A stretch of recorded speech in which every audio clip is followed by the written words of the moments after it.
triumph in the trap. This is for the dollar.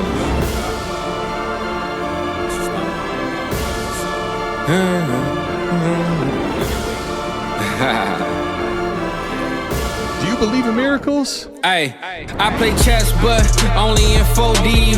I'm by myself, but they think I'm 4D. When they see me online, they think they know me.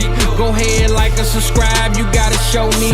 I applied pressure and they tried to reject it. Clearly ain't see I was a diamond, so they didn't accept it. Told me I was a failure, so I said F it. Might even start my own school and teach them a lesson.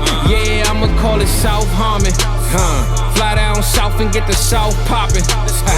One day I'ma give you a walkthrough and introduce you to this warp tool. I know you lost, that's just dynasty talk. Cause you can't start no franchise without no dynasty chart. I took a break from the game, they throw my dynasty stop. Till I came back like Wembanyama, I feel like Coach Pop.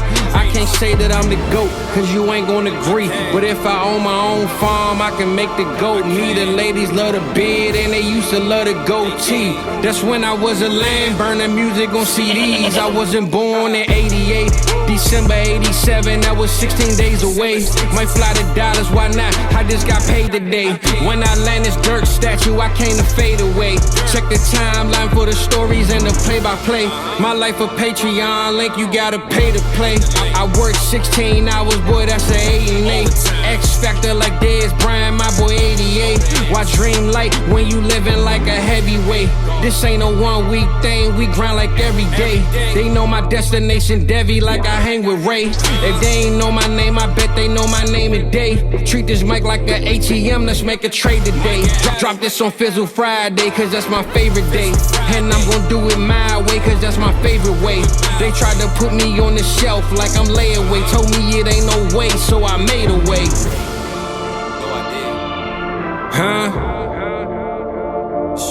Welcome to South Harmon, I'm glad you here today. Welcome to South Harmon, I'm glad you here today. I'm glad you here today. Welcome to South Harmon, I'm glad you here today. I'm glad you here today. Hit that Patreon link if you here to stay, Treat this mic like an ATM, let's make a trade today. What is up, everybody? Welcome back to America's Game, episode number 5. And this week is a special guest. Scott Connor is back with me once again. And this is going to be our special podcast that we've done the last 2 years now. Going through pretty much every depth chart, every practice squad for all the teams so far that after cutdown day. So, Scott, welcome aboard again, man. Nice to see you again on here, and I'm ready to do this, man. How about you? Yeah, happy to be back. I could not miss this episode. This is the one we love doing every year. The last 2 days have been absolutely crazy in terms of just tracking who makes teams, who signs with what practice squad. Not a lot of players got waived or at least claimed off waivers this year, which was interesting. But we literally spend all summer talking about every running back, every depth chart. We both have put out content going, let's go through every team, stuff that 99% of people don't care about. And it all comes to fruition in these last couple days. And I couldn't be more excited to be here back together for a special America's Game. So thanks for having me. Yeah, always, man. Good to be with you. Yeah, like you said earlier in one of your chats, there was only 2 offensive players even claimed on waivers, so that was interesting. I think it was 2 tight ends too, right? 2 tight ends, Ben Sims and Elijah Higgins got claimed. No running backs, no quarterbacks. Right. I was surprised that someone like Bailey Zappi didn't get claimed. Mm-hmm. That with the starvation of teams wanting these quarterbacks in day 3 of the draft this year, you know, essentially that is the NFL saying they want Sean Clifford, they don't want Bailey Zappi. Because he's still on the same contract, right? You'd still get to inherit him at his same 4th-round salary, and I'm just surprised nobody claimed him. So everyone thought the Patriots were dumb for waiving him, and then they get him right back for nothing. So worked out for them, and they get to pay him less money now at this point because he's going to be on the practice squad. I'm guessing he probably gets elevated once they name their 53-man roster final and they have to make their game day. They got to have a second quarterback active. But, yeah, just interesting how cuts were treated. Kind of shows the value of these positions, right? Like it speaks one of two things. One, running backs don't matter. I don't care who it is. The NFL doesn't give a shit about running backs. Zonovan Knight, doesn't matter. If he was good last year, showed something, the team's going to go, nah, no good. Dwayne McBride, yeah, even though they used a draft pick and some draft analysts had him as like a mid-day 2 pick, NFL doesn't care. You can have him back, Minnesota. We don't even want him. And then receivers, like there's just a ton of receivers. We've laughed at some of the teams that bring back receivers that haven't been relevant in 5 years. It's like, really? You're bringing back Marcel Aitman on the practice squad? Isn't there anybody else? But hey, so it just shows those two things they're in demand at the top of the receivers, but really at the lower levels, the teams are just like, yeah, we just need enough bodies to get by. Yeah, I remember us talking about it last year. Like, if there's like an unwritten rule between GMs, like, hey, you don't claim our guy, we won't claim yours, kind of thing, and that's why nobody picked up Zappy. Maybe, I don't know. Well, I thought Zappy would get claimed only because with the new rule that you can dress an extra quarterback this year, like every team is going to dress 3 QBs.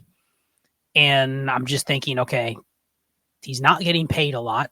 It's a position that half the teams draft a guy like in the late 4th or later in the NFL draft. Like a lot of teams will draft quarterbacks. How many teams drafted quarterbacks after round 3 this year? It's like 9, 10, 11 of them. Right. And a lot of those guys are either the backup or the third string quarterback, and the Patriots waived him. So like it felt like it was almost, I don't want to say a free draft pick, but in theory, like a free day 3 draft pick at a position where you're going to have very limited number of players on the team. And so that just says he wasn't really even worth a roster spot. So I think the only thing is you have to put the guy on your 53-man roster. And a lot of these teams, they cut down to like 51 or 52. So there's not a lot of spots to go. Yeah, that Zonovan Knight, man, we need a running back. We just have to put a running back on our 53-man roster. Like it just feels like a lot of teams just don't have the roster space. There's very few players that it's like they have to sign them before they clear waivers or right when they hit free agency if they're a vested player. So it's just, I think it's a numbers game that everyone has to go from 90 to 53, and there's just not a lot of spots available until injuries start happening. People name their 53-man rosters, and then they start putting guys on IR. They see guys are, not going to cut it, and then they cut him and pick up another guy who got waived. Like, you're going to start seeing that stuff, but I just think roster spots are precious, just like in Dynasty. Right. And I think the other thing on Zappy, too, just quickly on him, is we've actually seen him start in the NFL. We've seen him play, 3 games in the NFL and start and all that. So people have seen, hey, he can do it. He can win games. He has won games. And some of these other guys, haven't even been on the field. So just kind of interesting.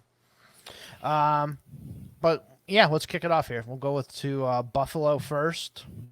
So they only kept 2 quarterbacks. So they kept Josh Allen and Kyle Allen. And we'll kind of address these from best ball and lineup league perspectives as we go. So just want to throw that in there. But yeah, Josh Allen, Kyle Allen. I'm not carrying Kyle Allen. I guess you're the same, right? Yeah, let's do this. Let's make this really straightforward for everybody listening. We'll go through, I think an important thing that we're probably experiencing is you and I were rostering every league we're in. We're rostering every one of these damn running backs, right? And a lot of them we've had to cut over the last day. Now, what do you do with those roster spots? Because there's some leagues, our deeper leagues, where it's like I either start picking back up the guys on practice squads, right? I start picking up guys like Kenyon Drake or Melvin Gordon, thinking, okay, maybe they get another shot. Or what I've been doing is I've been starting to now gravitate towards, all right, I'm picking up the backup quarterbacks earlier than before. If I see a Teddy Bridgewater, a Tyrod Taylor, a Mitch Trubisky, I'll just pick those guys up. Because if you're looking at especially as more teams in your league start playing this any running back on a 53, it's not as big of an advantage, right? There's not as many teams in the league that are going to be desperate to buy that spot start Salvin Ahmed one time during the year. So what's maybe the better use of those extra spots? So I've been gravitating towards the quarterback. So long story short, maybe we go through the depth chart and we just hit on the backup quarterbacks that we are picking up. or you just leave them on the waiver wire. Because I see a lot of people drop good backup quarterbacks, and the guys they're still rostering are like, you drop Tyrod Taylor, but you keep Raheem Jarrett. It makes no sense. You know what I mean? Like, which one has a path that you would ever use them, but B, which one has a path to where there's any sort of like trade upside? Like, in no world is it the Raheem Jarrett side. You know what I mean? So I see that all the time. It's like, dude, I mean, haven't you seen some backup quarterbacks dropped? And you're like, why? You look at the roster and you go, why the hell you drop? Why did you drop that backup QB? And you're still holding, you know, this guy. You know, you picked up Jake Bobo and you're still dropped Teddy Bridgewater. Like that. You see moves like that and you're like, dude, what are you doing? So let's go through the backup quarterbacks too. Yeah, for sure. But I mean, like Kyle Allen, I don't want him. I don't think you do either, right? Nope. Okay. Nope. Cool. That's easy. Running backs that Buffalo kept. So they only kept James Cook, Damian Harris, Latavius Murray, which I kind of figured. Yeah, it's weird with Kyle Allen because you'd think, okay, I want the backup quarterback on the Bills, and yet neither of us are interested in the backup quarterback on the Bills. Maybe that changes. I don't know. We've seen Kyle Allen play plenty in the NFL, so I'm just not interested in picking him up. Maybe that's a little bias on my end, but he's not one of those where I look and I go, all right, I want to pick this backup quarterback up and use a roster spot on him. So maybe you're a little biased on Kyle Allen. He's the backup quarterback, the only quarterback on a top 10 offense conservatively. Why aren't we interested? Because I have eyes. And he's fucking awful. Okay. We'll get to the other rosters. And I think there's I'm not picking him up either. I agree with you, but I think there's some other rosters where we'll go, all right, maybe I'm a little biased. Like, how can you justify Cooper Rush over Kyle Allen? I can't now that Trey Lance is there. So Cooper Rush I wouldn't have. Okay. Then we'll get to some other teams where there's similar questions. Right. But anyway. Okay. So Cook, Damian Harris, Latavius Murray are the three running backs. I'm carrying all three of them if I have them, so I think you're probably the same boat. Yep. Wide receivers, so we got Gabe Davis, Stephon Diggs. We're carrying those guys everywhere for sure. Then we have Deontay Hardy, Trent Sherfield, Khalil Shakir, and Justin Shorter. Justin Shorter just went on IR, so he is going to be out for the first 4 games. But anyway, yeah, what do you think about these receivers? Obviously, Diggs and Davis. You know, are you keeping Hardy, Sherfield, Shakir? Man, I actually think you probably have to consider keeping all three. But the weird thing is, I might prefer Sherfield and Hardy. Sounds like Shakir was really close to getting cut. Right. So maybe he's not as good as people thought. And yeah, he was a 5th-round pick that got on the field. But I think people kind of assumed, he could be the number 3. He could be the slot receiver. But I know you grind the training camp and the preseason stuff, but everything I've heard is he's not ahead of those other two. Like, I might want those guys in best ball over him, but I think you probably got to keep an eye on all three just to see how they're being used. Yep, I agree with that. Because, yeah, Shakir kind of fell behind those other two. And then on top of that, you know, Buffalo also brought in like 4 receivers on their practice squad, which we'll get here to in a second as well. So, yeah, he's got a lot of competition for sure. Then the tight ends, they kept 3, so they kept Dawson Knox, Dalton Kincaid. Those are going to be on everybody's roster. And Quentin Morris, we kind of liked him a little bit last year, but he's just kind of buried. You know, I don't even know if an injury happened to one of these guys. I'd still even want Quentin Morris, but, you know, just a player to watch in the future. Yeah, I mean, I have no interest in Quentin Morris. And honestly, looking at their practice squad, really no interest in anybody on their practice squad. Maybe Ty Johnson, but that's it. Yeah, and that's only if an injury happens and he gets called up, to be honest.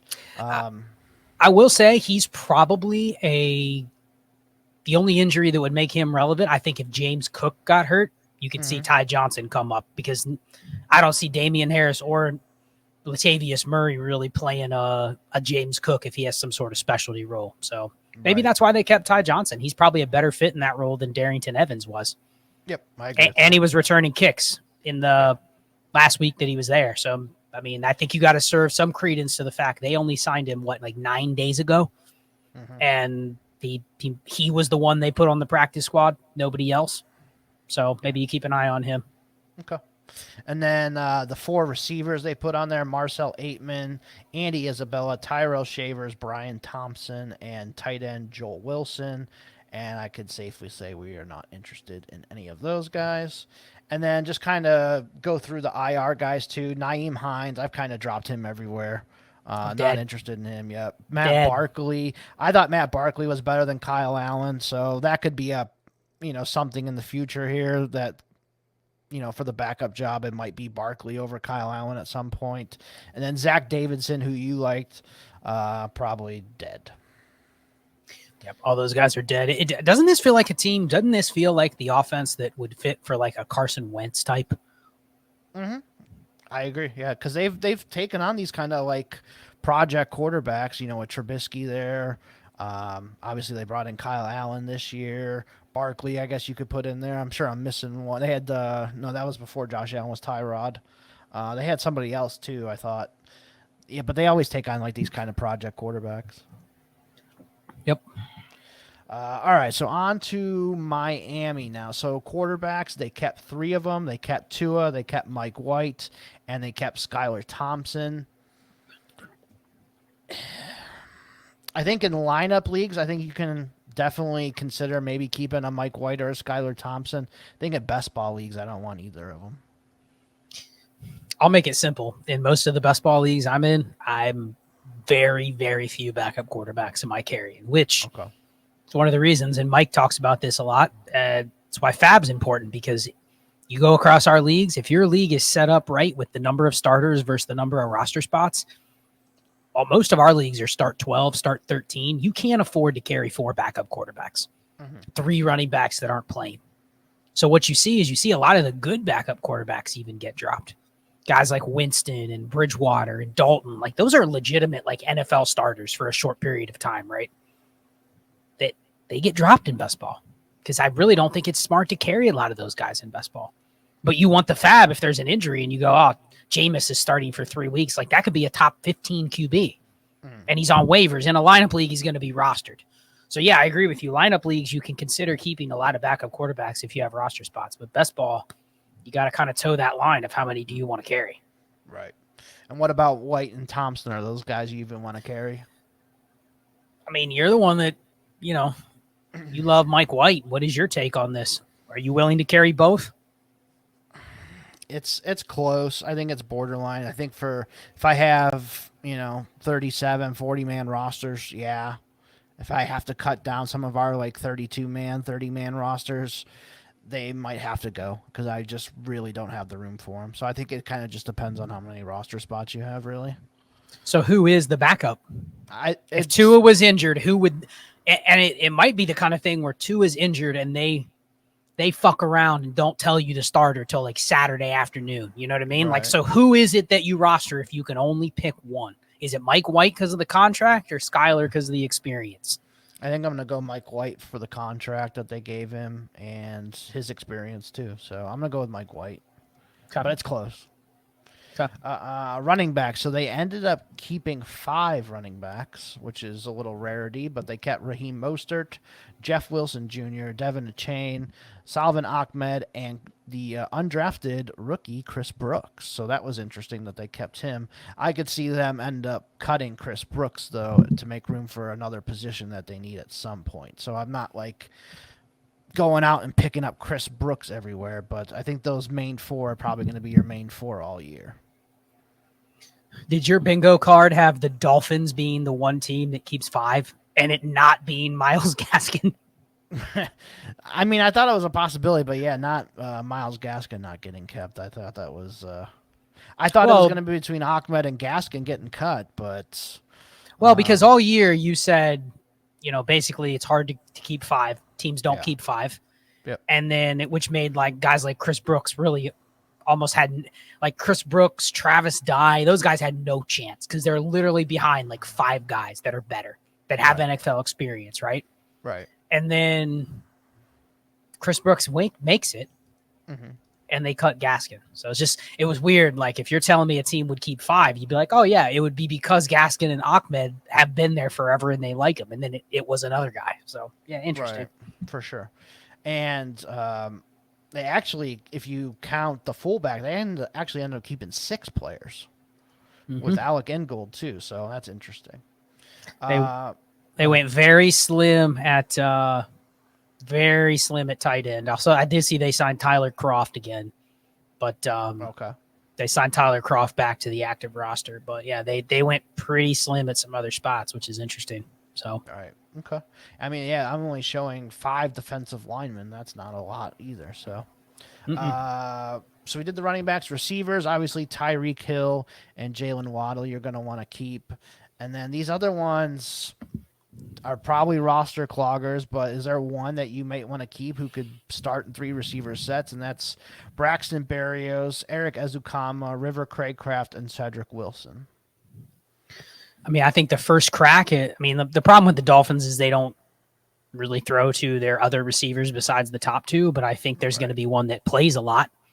So I would actually, if I had to bet, I bet it would be Cedric Wilson gets the first shot because I think he can do a little more than Berrios can. But I think you could justify rostering Berrios and Cedric Wilson in best ball to start the season just to see who you want after week 1, because one of those guys is going to play at least half the snaps. And I think it's an offense where, I mean, couldn't you see 1 or 2 of those guys having spike weeks in the Dolphins offense just because the other 2, garner the coverage? And it's like, Berrios is the guy they go to 4 or 5 times and he has a touchdown, So I think it's the offense. You got to respect the number 3 and number 4, even if they're just literal no names. And then earlier you said it with Mike White. I mean, both of those guys are making money. Right. You don't keep Cedric Wilson and restructure his deal if you're not going to use him. You would just cut him. You know what I mean? So I think they're going to give those guys the first shot because they're both making decent money. So is Cedric Wilson a guy that you want to pick up right now, or are you going to wait till after week 1 and see the snap percentages that they play? It depends on my roster construction. I mean, you honestly want to have a lot of our best ball leagues. You want to have like 12 to 15 receivers. So if you're a little short, that's one thing I'm doing in our best ball leagues is I'm going through and going, man, how many of these dog shit tight ends do I have? The Charlie Kohlers and stuff like those guys probably are not good for best ball, right? Like you let them go to waivers. How many of the TDPs or Jordan Masons, like you can only carry some of those guys in best ball too. Like you don't want to have a bunch of those number 3 and number 4 running backs. So like where those are on my teams, I have to be real selective with which ones I have, and I will cut them for the number 4 receiver on a good offense, like the Hardy or Braxton Berrios or, Cedric Wilson or Trent Sherfield. Like those 4, we've already just talked about 4 guys right there that I think you can justify keeping on a roster to start week 1 if you have open spots. Okay. All right, so that was it for the receivers. I would say the other ones probably are cuttable. And then tight ends, they only kept 2 in Durham Smythe and Julian Hill, another undrafted free agent. If it's a really high tight end premium league, like a 2-point, you could justify like the last spot on your roster on Durham Smythe. Otherwise, I don't want any of these tight ends. Yeah, I don't want Durham Smythe. At best ball only, I would roster him. Right. Eric Salbert is on their IR, not somebody I'm interested in keeping either. He's bounced around between 13 different teams, I think. And then looking at their practice squad players so far, they've only signed 2 offensive players, wide receiver Braylon Sanders, who they had last year, and one of Scott's favorites, Tanner Connor, at tight end. Don't want any of them. And they did sign Kroft, and it was to an active roster deal, so he's probably their number 2 tight end. So do you really want to mess with Durham Smythe or Tyler Kroft? Yeah, probably not. And they probably cut Chris Brooks to make the room for him too. Wouldn't be shocked. All right, on to the Patriots now. So obviously everybody knows they kept only Mac Jones at quarterback. They did waive Bailey Zappi and Malik Cunningham, then brought both of them back to the practice squad after they went unclaimed. We already talked about that. Are you still going to hold on to Zappi in leagues, or is he one of those quarterbacks you don't want? I have no Zappi, but the fact that they would expose him to waivers and then put him back on the practice squad tells me they probably don't see him as their future. So, yeah, no interest. I would cut him. Okay. They kept only 2 running backs as well, Ramondre Stevenson and Zeke Elliott. Both of those guys were going to roster. That's pretty standard for most leagues. And then wide receivers. So Juju Smith-Schuster, Tyquan Thornton, who is going to go to IR for the first 4 weeks, Devontae Parker, Kendrick Bourne, Kayshon Boutte, Demario Douglas, and Matt Slater. Matt Slater is just a special teams player. So I think Juju, you can roster still. I think Devontae Parker is borderline rosterable. Kendrick Bourne. Not in lineup. Done. Okay. See ya. Kendrick Bourne, same thing.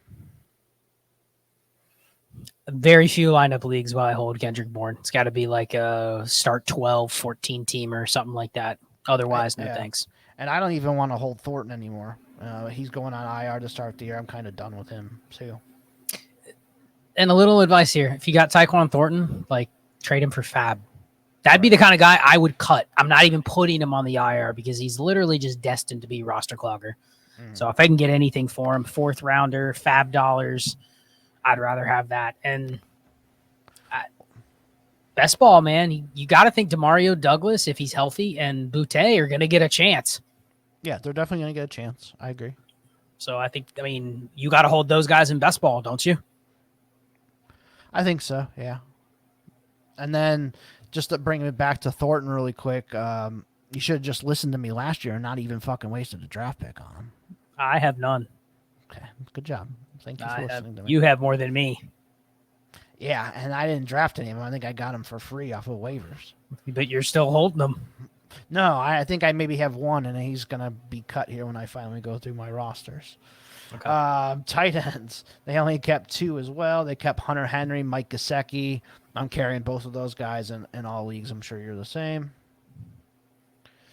Yeah, I mean, isn't it funny? The Patriots basically slim this down as far as possible. It's like they cut all the cloggers. Pretty much, yeah. They did something special, so I agree. Looking at the IR players, it's only Trey Nixon right now. Not anybody I'm interested in. And then looking at their practice squad real quick, obviously we mentioned Zappe and Cunningham. They did bring back Ty Montgomery and Kevin Harris to the running back room, and Thyrick Pitts at wide receiver, Pharaoh Brown and Matt Sokol at tight end. So what do you Ty Montgomery, Kevin Harris, what are you doing with those two? Cut them. Okay. I cut the Ty Montgomerys a couple weeks ago when they signed Zeke, and then I went and cut all my Kevin Harris's today. Could I pick them back up? Maybe, but you know that it's funny. I think Kevin Harris can be a lesson learned because you could have traded Kevin Harris probably for something when they traded Pierre Strong. Oh man, the narrative was they chose Kevin Harris over Pierre Strong, right? They still cut Kevin Harris. So it tells you they just don't think he's probably any good. He's one of those guys where we know he's probably okay, but the league's like, yeah, there's literally 50 of these guys, whether it's this guy or Dwayne McBride, or literally they're all the same. Right. So we don't really care who has them. All right, on to the New York Jets now. They only kept 2 quarterbacks as well, Aaron Rodgers and Zach Wilson. So quickly on Zach Wilson, what's your thoughts on him for best ball and lineup leagues? I mean, best ball, you can't keep him, can you? I wouldn't. I'd cut him. Let somebody else have him. Okay. I mean, honestly, if you're in a roster crunch in a non-best ball league and I offered you Zach Wilson for $5, would you take it? Fab? It depends on a lot of factors, but if I have an open roster spot, I wouldn't mind holding on to him. Even if you're in a contending best ball league, you'd rather have him than pick up, X wide receiver 3. You'd rather have him over Andre Ishovis on waivers in a best ball. Yeah, because I think if something happened to Aaron Rodgers, I think Wilson definitely has more value than Osavis will. Okay, but couldn't you say that about 15 backup quarterbacks? Well, sure. And I think Wilson has shown enough in the preseason that, okay, maybe he's not completely broken. If Rodgers, Jets go win the Super Bowl this year and Rodgers retires, Wilson's probably their starter next year, or at least has a shot at it. I get what you're saying, though, for best ball. Well, talk the listeners through it. This is a construction thing because you obviously do not have the roster space to hold every backup that you want to hold. You almost have to look and say, okay, this league I'll keep Taylor Heineke. This league I'll keep Jameis Winston. This league I'll keep Zach Wilson. Like you can't hoard them all. Yeah. So Do you give, like, let's say we're in our USFFL leagues, they're 32-man rosters, 13 starters. So they're hard to roster more than what? Like one backup QB? Assuming you have like 3 starters. How many do you usually say, like, I'll give one roster spot to a backup QB? Yeah, someone that I like, that like a Wilson, a Jameis Winston, somebody like that. So let's say you already have like a Bridgewater and a Winston, and you're right up against cuts. Would you try to sell one of those guys so you could recycle and pick up the Zach Wilson on waivers?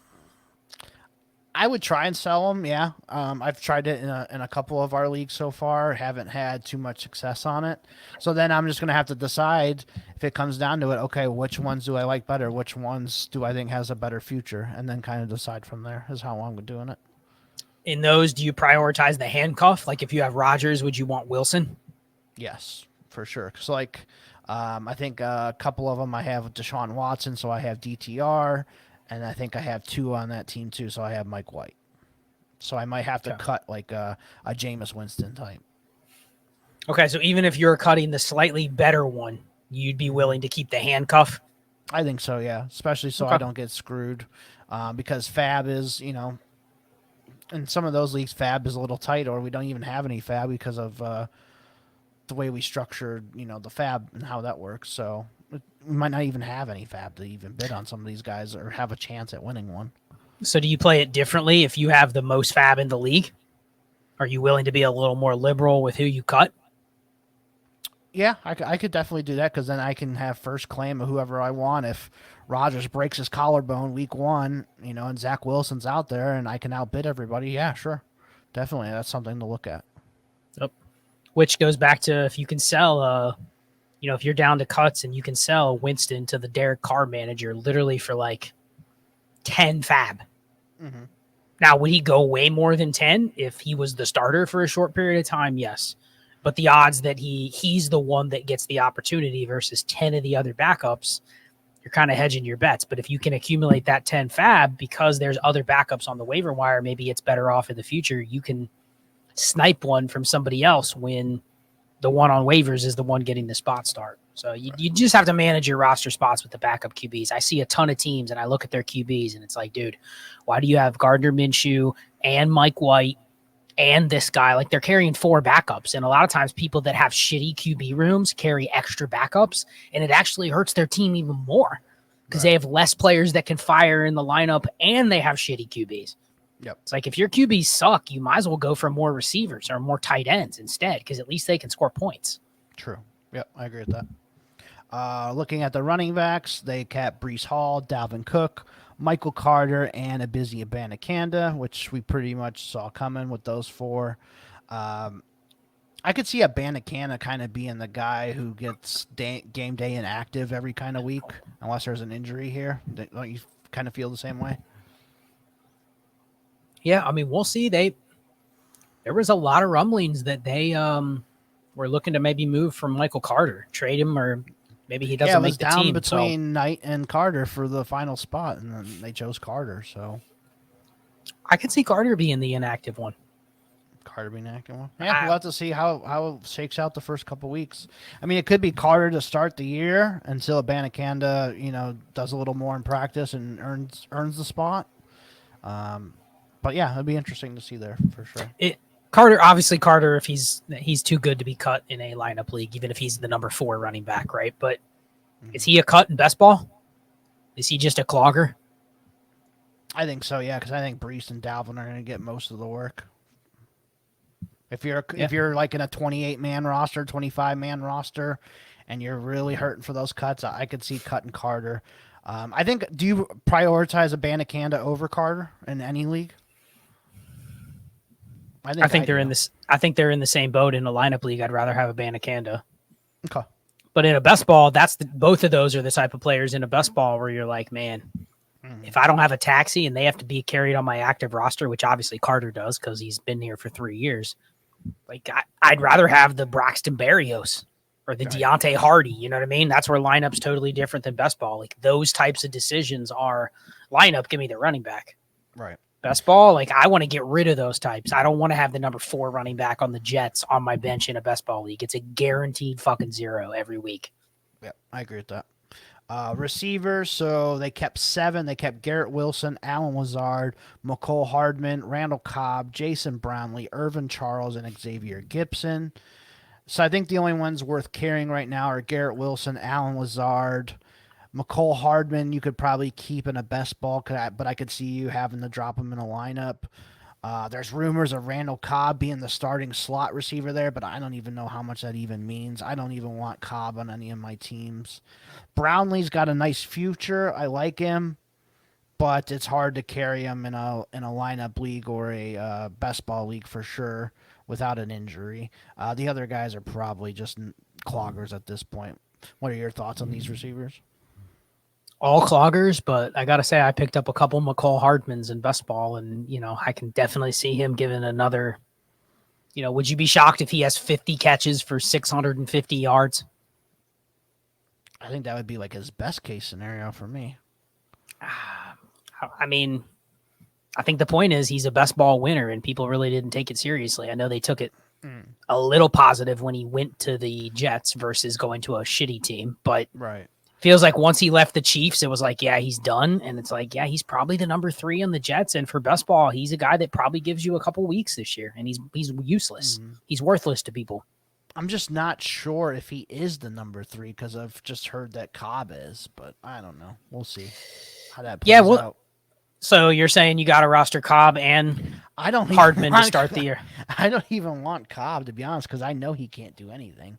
Hardman, at least I know he's got some speed and can have a little bit of upside on a big play. I don't know. That one might be something we have to revisit after week 1 and kind of see what the snap share is. So would you give me Hardman for a 4th in best ball? Because it sounds like you really don't even want to hold him. If I'm in a roster crunch and I have to get rid of somebody and he's my last guy, yeah, I'll give you a 4th for him, or I'll take the 4th for him. All right, cool. Tight ends: Conklin, Uzama, Jeremy Ruckert, Kenny Yeboah. Honestly, the only one I even want to roster is Conklin. I think the other ones are all cloggers. I will roster Ruckert in lineup leagues, and I've cut all my Uzama.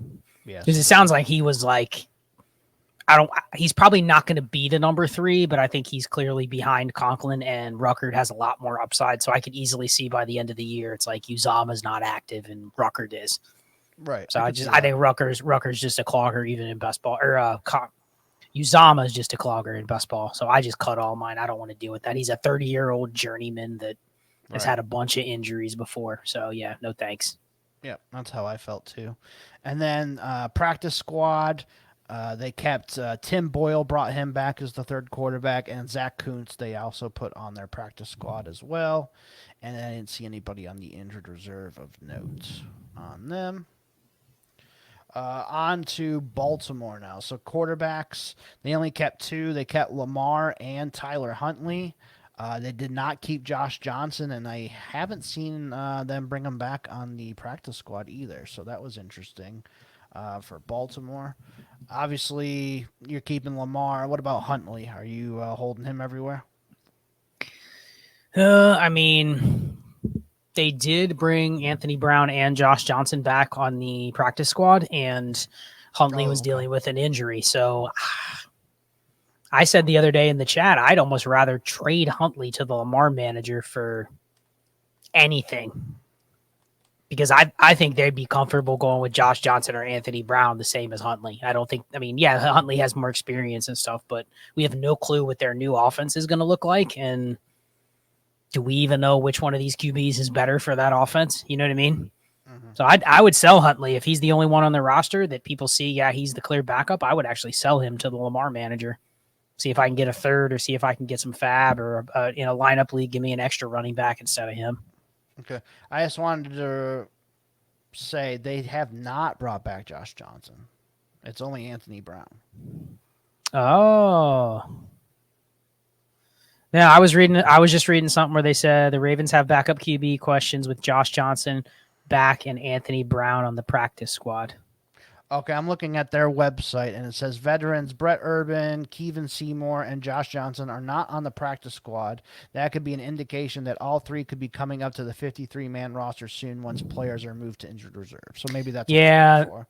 Yeah, this interview with looks like there's an interview with Harbaugh from 30 minutes ago, and it said Josh Johnson is back and Anthony Brown on the practice squad. Okay. So maybe they did add Josh Johnson back to the 53. Okay.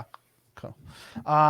Yeah, and that's an interesting one. We don't even know who the backup was going to be between Johnson and Huntley because that was a really close battle. So we'll have to kind of see maybe who's the inactive one after week 1, and maybe that changes. Maybe we drop Huntley for Josh Johnson. Would you do that after week 1, knowing Johnson's the backup maybe? I mean, Josh Johnson's been around for literally since he's almost in his 20th year. Yeah, like not literally, but he's been around forever. So I'm not really excited about Josh Johnson. This is more of a lot of people probably are still rostering Tyler Huntley, and sure, he hasn't been relevant for a while, but he has started games the last couple of years, and I think you can probably sell him to the Lamar manager for something. Mm-hmm. What I'm saying is, in a lineup league, I don't even want Tyler Huntley.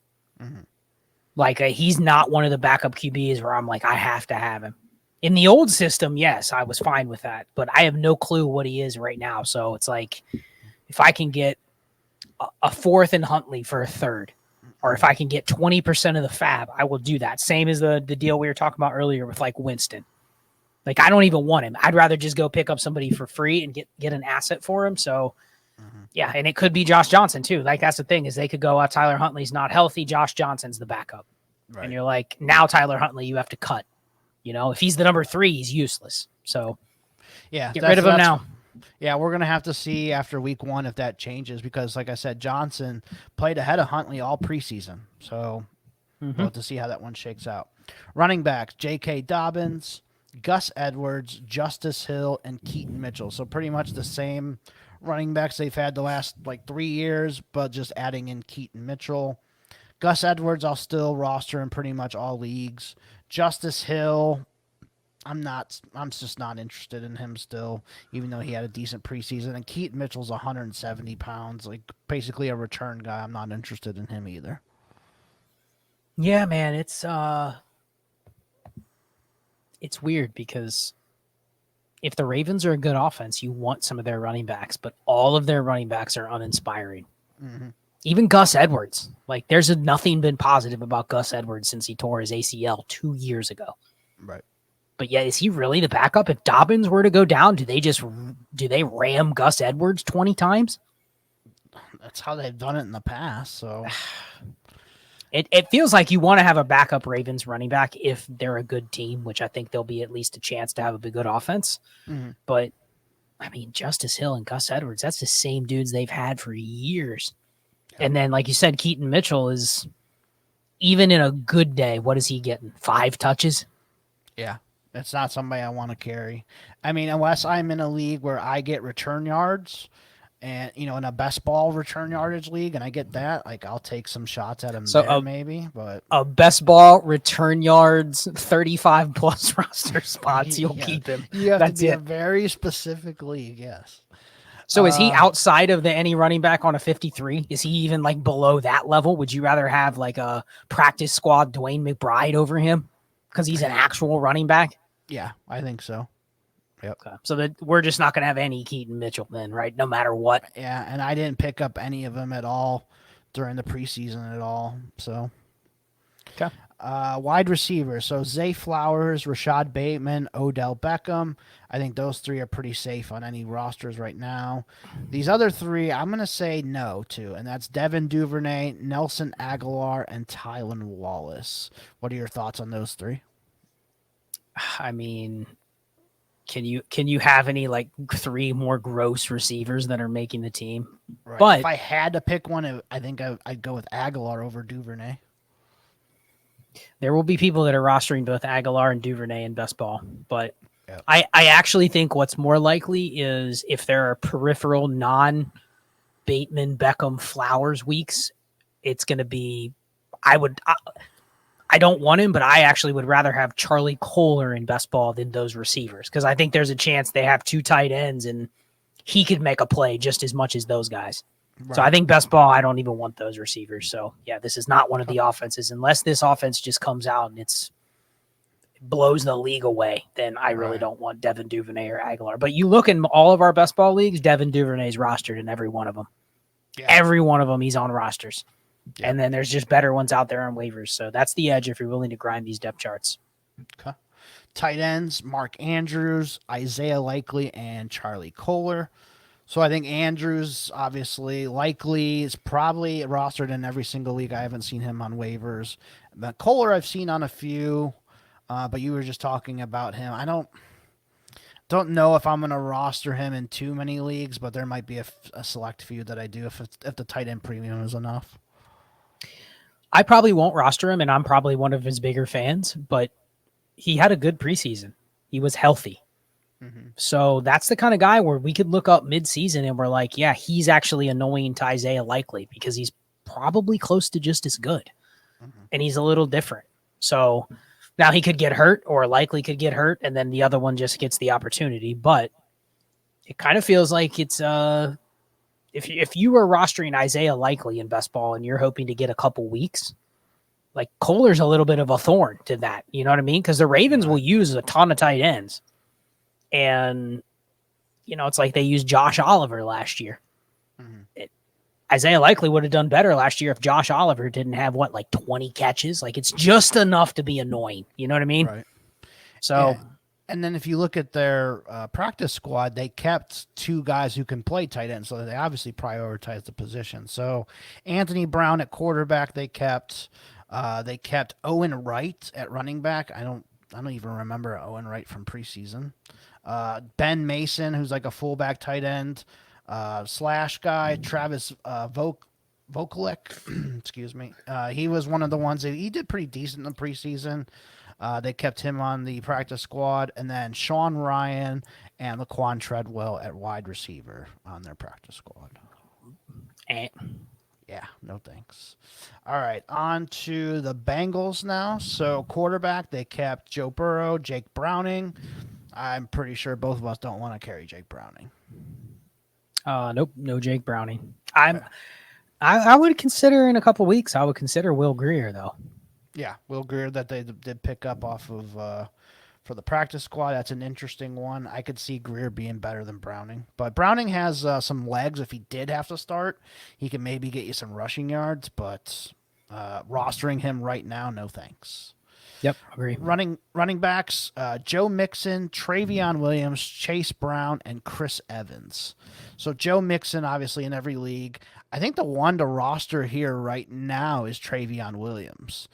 He's obviously been there since 2019. He's been with the team for a long time. And I think he's probably their best, actual backup running back right now because from everything you've told me, Chase Brown has been dog shit in every facet of the game so far. And Chris Evans is probably just like a receiver type. I don't think he's the guy that can carry the load like, Joe Mixon can. I think Travion does that better. So is Travion Williams, if I've seen him get cut in a few leagues, is that a guy that you're prioritizing to pick up? So I've done a 180 on this after looking into it a little more. Okay. This week in Kentucky, every league I drafted Chase Brown. I think the reason that they put him out there in the situations that they did is they want him to be the backup. Mm-hmm. Now, is he going to get the first crack at it? Right now, if I had to say if Joe Mixon couldn't go and they needed somebody to take a carry, it would be Chase Brown. Because Travion Williams still hasn't practiced. Okay. So, he's not – the job was his, I think, by default, but he hasn't been out there. So, unless he's just, healthy and ready to go, I don't know what they do week one because, he hasn't been out there. So, it's hard to say, yeah, he's clearly earned that role because, he hasn't really earned the role. Mm-hmm. He earned it by default just because he's been there, but he hasn't been with this offense for the entire season pretty much, or the entire preseason. I agree with Evans. I think Evans is just a specialist that will get a couple snaps, maybe return kicks every once in a while, but I could also see him being get game day inactive if they get enough from Brown and Travion that they don't dress Chris Evans. So I would put it in the order of Chase Brown, Travion Williams, Chris Evans. But and I also probably got to hold all three because who the hell knows what it's going to look like. Right. Okay. I also wouldn't be shocked if we see here in a day or two that comes across our Twitter or whatever that says, hey, Leonard Fournette is signed with the Bengals or Kareem Hunt is signed with the Bengals. I wouldn't be shocked at that either. I think only if Williams is not able to come back and they have to put him on IR or something like that. That'd be the only way. I honestly, I haven't heard a thing about them being interested in any running backs. Okay. Which is weird. You'd think they'd be a team that would be looking at one of those veterans, but they haven't. So, Okay.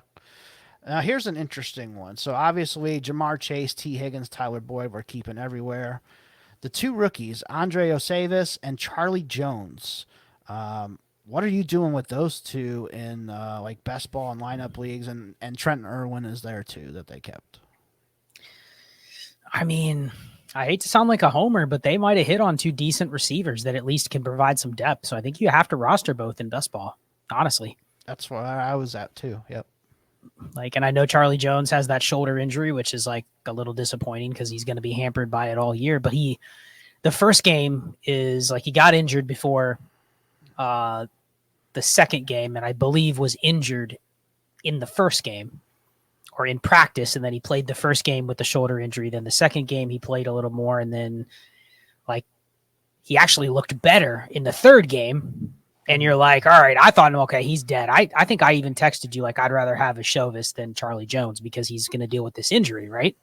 Mm-hmm. But then he actually made a couple catches, and I'm like, all right, maybe he can still be out there. So, yeah, I think you got to keep both in best ball, but the likelihood that, you know, either of them are relevant without an injury is probably pretty low. But I think they showed enough that if they had to fill in because of, like, an in-game injury or something, there would be an opportunity one of them could make a play. Right. I'm trying to look for the quote from today, but Burrow was out there practicing today and did all that. And one of his first throws was to Charlie Jones today. And I guess it was like a really good throw. And Jamar Chase had a quote from after practice that said, Joe Burrow is going to make Charlie Jones into a really good player. Something along those lines. So that was interesting to me to read that. So if Charlie Jones or Osavis are on my waiver wires, I might take a look at both of them. So does that mean that everyone last year that was holding Trenton Irwin, he can get cut? Yeah, I think so, because I don't think he's going to play over any of those two. Like if you know, Higgins or Boyd or whoever got hurt, I think those two would play before him now. I don't think they really had anybody last year they could really trust, you know. And are you pumped for these backup tight ends after Irv Smith? No. That would be Irv Smith, Drew Sample, Mitchell Wilcox. Don't roster any of those two guys. Nobody on their injured reserve, and then their practice squad. So they did bring in Will Grier, which we mentioned. Running back, they did bring in Demetric Felton, so that could be a guy that could pop up over Chris Evans at some point. That's probably like another Chris Evans. Like it's basically. like a Chris Evans backup. If Chris Evans they don't trust him, then they could give Felton a chance. Yep, and maybe getting some intel on the Browns for week 1 as well. I could see that. Yeah. Wide receivers, so they brought in Sheldrick Jackson, Kwame Lassiter, and Stanley Morgan, who's been with the team for a while. I could see them bringing up Stanley Morgan every week to play special teams. And then tight end, they brought back Tanner Hudson as well. So, you know, these guys probably a little better than I do. Any of them kind of stand out or no? Well, Sheldrick Jackson is Bo Jackson's nephew. Okay. But I'm just not sure how good he is. Stanley Morgan will be active every week because they think he's like the best special team player possible. So he'll be active probably over Savis to start the year, would be my guess. Yep. And then Felton. And I mean, it's funny. I kind of like Felton as much as I like Travion Williams and Chris Evans. And then I kind of like Tanner Hudson better than both backup tight ends. Mm-hmm. But I think I agree with you on all of it. They're on the practice squad, so. But I could see if like if Irv Smith goes down, I could see Tanner Hudson being the tight end you'd want to pick up, not Mitchell Wilcox or Drew Sample, because those guys they're just thug blockers. You know what I mean? Like I'm not interested in either one of them. So like, and Hudson was the one he made like 3 or 4 catches in the preseason where he actually looked. But hasn't that been Tanner Hudson's career? He always looks like he's athletic and can make good plays in the receiving game. But like, how many fucking times has he been cut? Yeah, like 3 or 4 times we've talked about him for the last 3 or 4 years is what I'm trying to say. But we've talked about him. He's been on the Giants, Tampa Bay. I'm sure there's another 1 or 2 in there as well that he's been on. And we're like, damn, this guy's good. Like he's like, you know, somebody I want to pick up. And we've held him on a couple teams. And then Just never works out for whatever reason. Mm-hmm. All right, so on to Cleveland now. So they kept 2 quarterbacks, Deshaun Watson, Dorian Thompson-Robinson. DTR is one of the better rookie quarterbacks this preseason, so I think he's a guy that shouldn't be on any waiver wires. I think you got to keep him. I agree. I agree. You got to have him. Okay. Top 10 back up to roster. Easy. Yep, and especially with his rushing upside if he did happen to get in there. Running backs, Nick Chubb, Jerome Ford, and Pierre Strong, who they just traded for from the Patriots. I think all 3 of those guys are rosterable in every kind of format. And then wide receivers, Amari Cooper, Donovan Peoples-Jones, Elijah Moore, and Cedric Tillman. I think those are the 4 guys you have to roster in pretty much every format. And then they still have David Bell and Marquise Goodwin. I think David Bell is cuttable everywhere. He just hasn't proven anything. And then Marquise Goodwin, he just came back from blood clot, so I don't even know if he'll even be ready to start week 1 or even get any playing time in week 1, but I think he's just maybe like a best ball dart. Like if you're in a super deep best ball league and you just need to pick up somebody that could maybe get a home run for you that week, that would be the guy. He's going to have maybe like 1 or 2 of those types of plays this year at some point, but I think that's all he's good for. I'm guessing at his age, he's the guy that we look up on Monday and he played 19% of the snaps, and it was just like, he's going to run 6 routes where he just pulls the defense. That's it. Mm-hmm. Right. I think so. I did see the Browns brought in P.J. Walker. Yeah, thanks. And awesome. Alex Leatherwood. Yes. Now, the Leatherwood I could understand because we have probably the best offensive line coach in the league in Bill Callahan.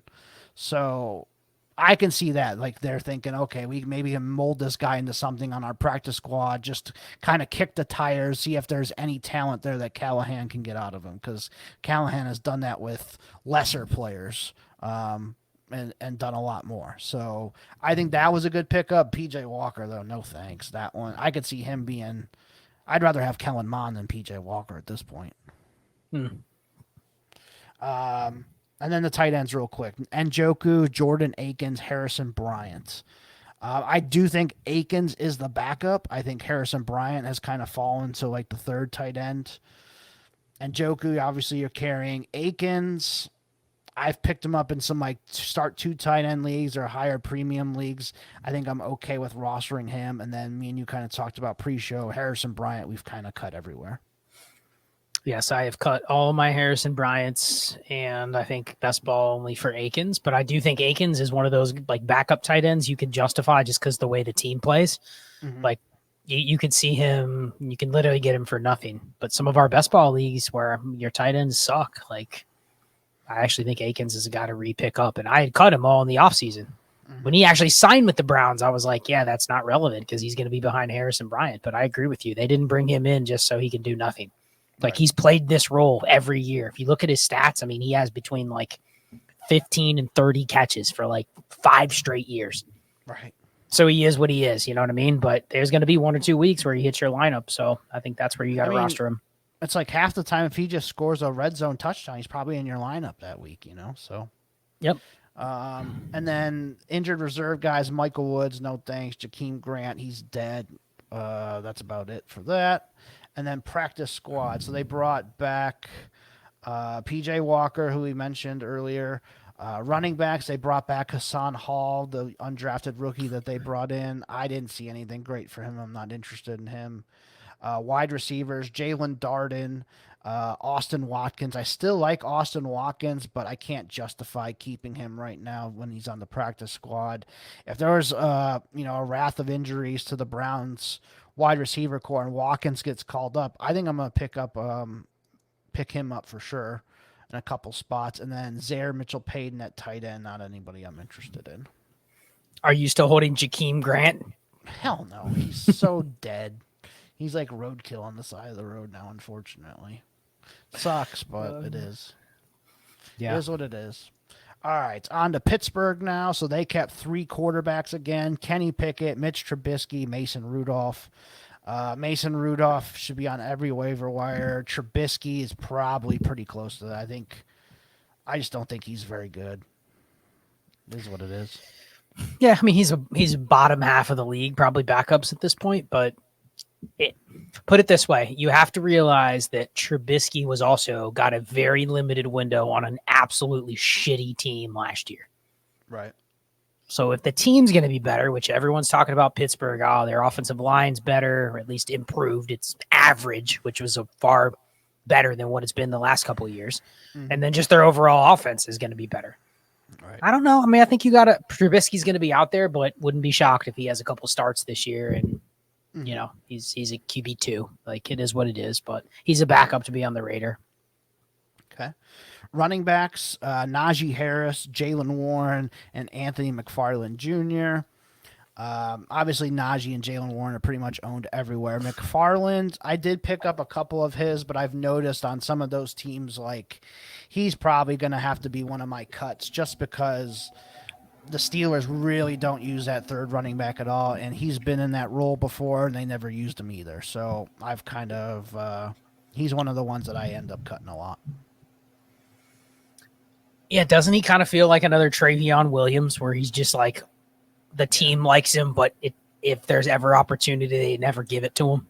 Right, yeah. I mean, he might get like 1 or 2 carries a week, but that's it. And that's not somebody I want on my teams. Like would he be relevant if Jalen Warren got injured, or would they just feed Najee? They probably just signed Benny Snell back, to be honest. Right. I mean, he might have a few games if that happened, but I don't know.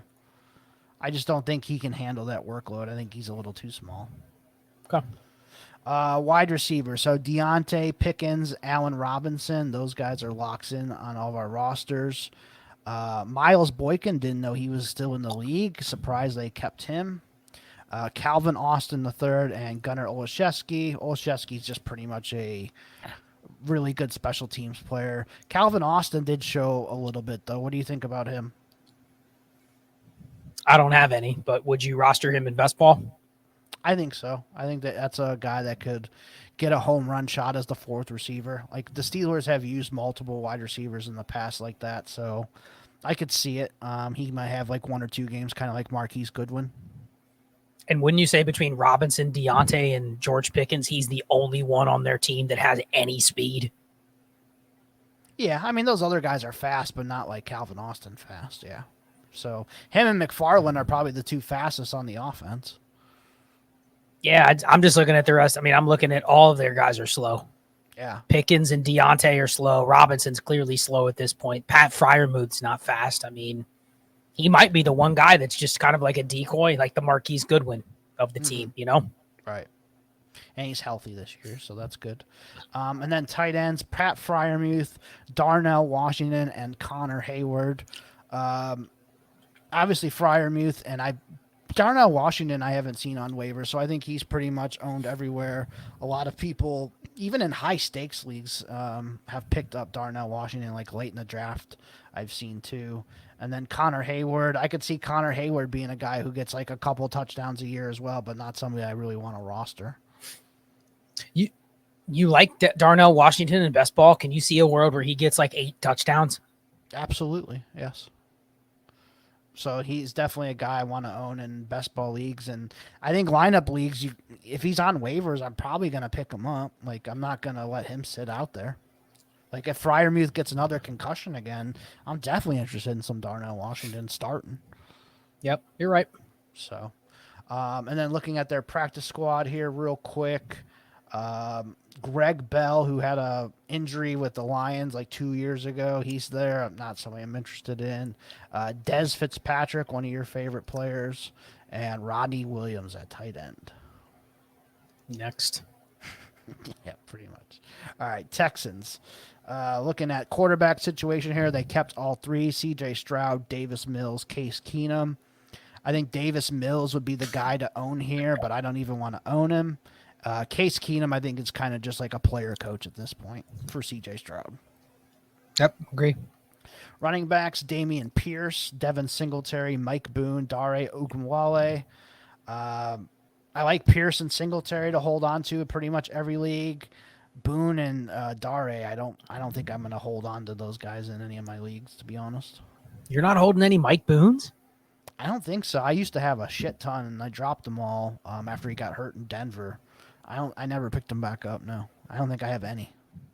Okay. And that used to be one of my guys that was like in the 20s that I used to own, like share wise. So Right now, I have 27% Mike Boone, so we're definitely on different sides of that. Now, it's probably just because he's the number 3 on what's probably a bad team. So maybe it is just it's a waste of space. I think so, yeah. But we'll see. Maybe after week 1 we see that he plays, I don't know, 15, 16 snaps on offense and gets a couple carries. So maybe that changes. Yep. Wide receiver. So Nico Collins, Robert Woods, Noah Brown are going to be the starters right now. John Mechie, Tank Dell, and Xavier Hutchinson made the team. So honestly, man, I think 5 of these receivers are probably keepable right now because we just don't know how they're going to all mesh together. But what are you doing with like those top 5? I mean, the only one that I would say is cuttable probably in best ball would be Xavier Hutchinson. Right, I agree. But you could see a world where Xavier Hutchinson's relevant in best ball just because, I mean, look who's ahead of him. Noah Brown and Robert Woods. Like, those guys probably suck. Mm-hmm. So you could squint and say why you want all 6 Texans receivers, but outside of Nico Collins, I'm on like the John Mechie might suck. Like, I know it sucked with his cancer and stuff, but he hasn't really done anything even in the preseason, and he could just end up being bad. Like, just not a good player. So that's another one I'm going to have to watch out for. I don't have too much of him, so.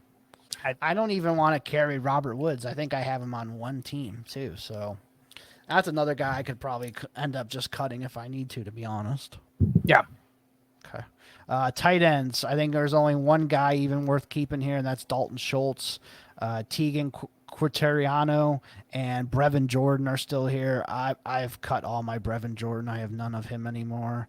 And Tegan is just kind of like a blocker type. Not anybody I'm interested in. Yeah, I mean, I'm looking at this team. Like we already mentioned the receivers. Like any of the receivers could be relevant. And other than Schultz, there isn't really another skill player outside of the top 2 running backs that I'm like, I really want. Best ball, nobody. Mm-hmm. But I think the bigger picture idea is like for a wide receiver depth chart like this is the opposite of what you'd see in a lineup league where like they just have a bunch of running backs and they're all on the active roster and you're like, who do I carry? Mm-hmm. It's the same here. So, like with the Mechie thing, when there's just one little thing that happens and it's like, yeah, Mechie unfortunately gets cancer, is out for the year. Like that's in best ball. You got to just turn that roster spot. Right. You know what I mean? Like you can't sit there and go, well, I'll wait a little longer. I'll wait another year. I get it. There's IR spots and whatever, but like sometimes it's best ball can be a very insensitive format. You know what I mean? Because it's like, I cannot afford a guy's out for 8 weeks. I can't afford to keep him. Right. Don't even care who it is unless they're just like an unbreakable asset. Like if they're a 4th receiver, they're cut. Exactly. That's it. Let someone else pick them up and hold them. So barring that your rules allow you to stash players, which, I think in best ball, you really shouldn't allow people to stash a bunch of players on IR either. You should make people decide who they want on their active roster. So sometimes it's just, you got to be ruthless in best ball, but people don't realize how important it is to have active players in every spot. And if a guy's going to miss a season or miss a month, like you just have to make the move. You cannot hold on to the names. Even less in best ball than lineup. Lineup, you can keep some names at the bottom if you don't want to cut them. But okay. And then the only guy in their practice squad so far that's on offense, Johnny Johnson. I don't think either of us are going to carry Johnny Johnson. Nope. All right, on to the Colts. Anthony Richardson, Gardner Minshew, Sam Ehlinger. I think this is pretty much Richardson's job, here going forward, obviously. So I don't even know if I even want Gardner Minshew. I don't want to roster him, but if Richardson were to get hurt, you probably would want Gardner Minshew. Yeah, I agree. But I just don't know if... Is he in the Jameis Winston range of like you value him that much that you'd keep him despite him not playing? I don't... Yeah, I guess so. Because he is. I mean, when he has played, he has done pretty good. So, like last year when he started for Jalen Hurts, those couple weeks at the end of the year, like he was fantasy relevant. So I think yes. Yep, agree. And then Ellinger, if you are holding him, I don't know what you're doing. Yep. Running backs. So Zach Moss, Deion Jackson, and Evan Hull. I think you just got to roster all three of these in all three formats right now until you see how this kind of shakes out with the Colts backfield. Yeah, I think you have to monitor this to see if they sign somebody too, or if JT comes back. But so let me ask you this: would you be selling all of these Colts running backs right now if someone else values them as, hey, that's going to be the guy even for like a week or two? Yeah, if so, you're not going to get a second for any of these guys, but just sell them for any third. Is that kind of where you're looking at? Probably. Okay. Yeah, I think I'm on board with that because I don't think any of these three are guys that I'm going to like just be distraught over if I lost them and they ended up actually having like 1,000-yard season. Like I'm not going to really care because I don't think any of these three would have a starting job next year. So yeah, I think I'm okay with selling any of those three for a third right now. Yep, agree. Wide receivers. So they only kept 3 receivers: Michael Pittman, Alec Pierce, and Josh Downs. They just cut Isaiah McKenzie today. So they're obviously going to be picking up some receivers or activating some off of their practice squad. But yeah, I think Pittman, Pierce, and Downs are guys you're just going to have to roster in every format. Yeah, I'm surprised they went down to 3 receivers. Like that's pretty extreme. Yeah, you don't see that very often, but they've also had like all their like 4, 5, 6, 7 receivers the last couple years have been absolutely terrible. Mm-hmm. So we'll see. And then tight ends, they kept 5 tight ends. So Jelani Woods, who just hurt his hamstring again today, I think he's going to go to IR.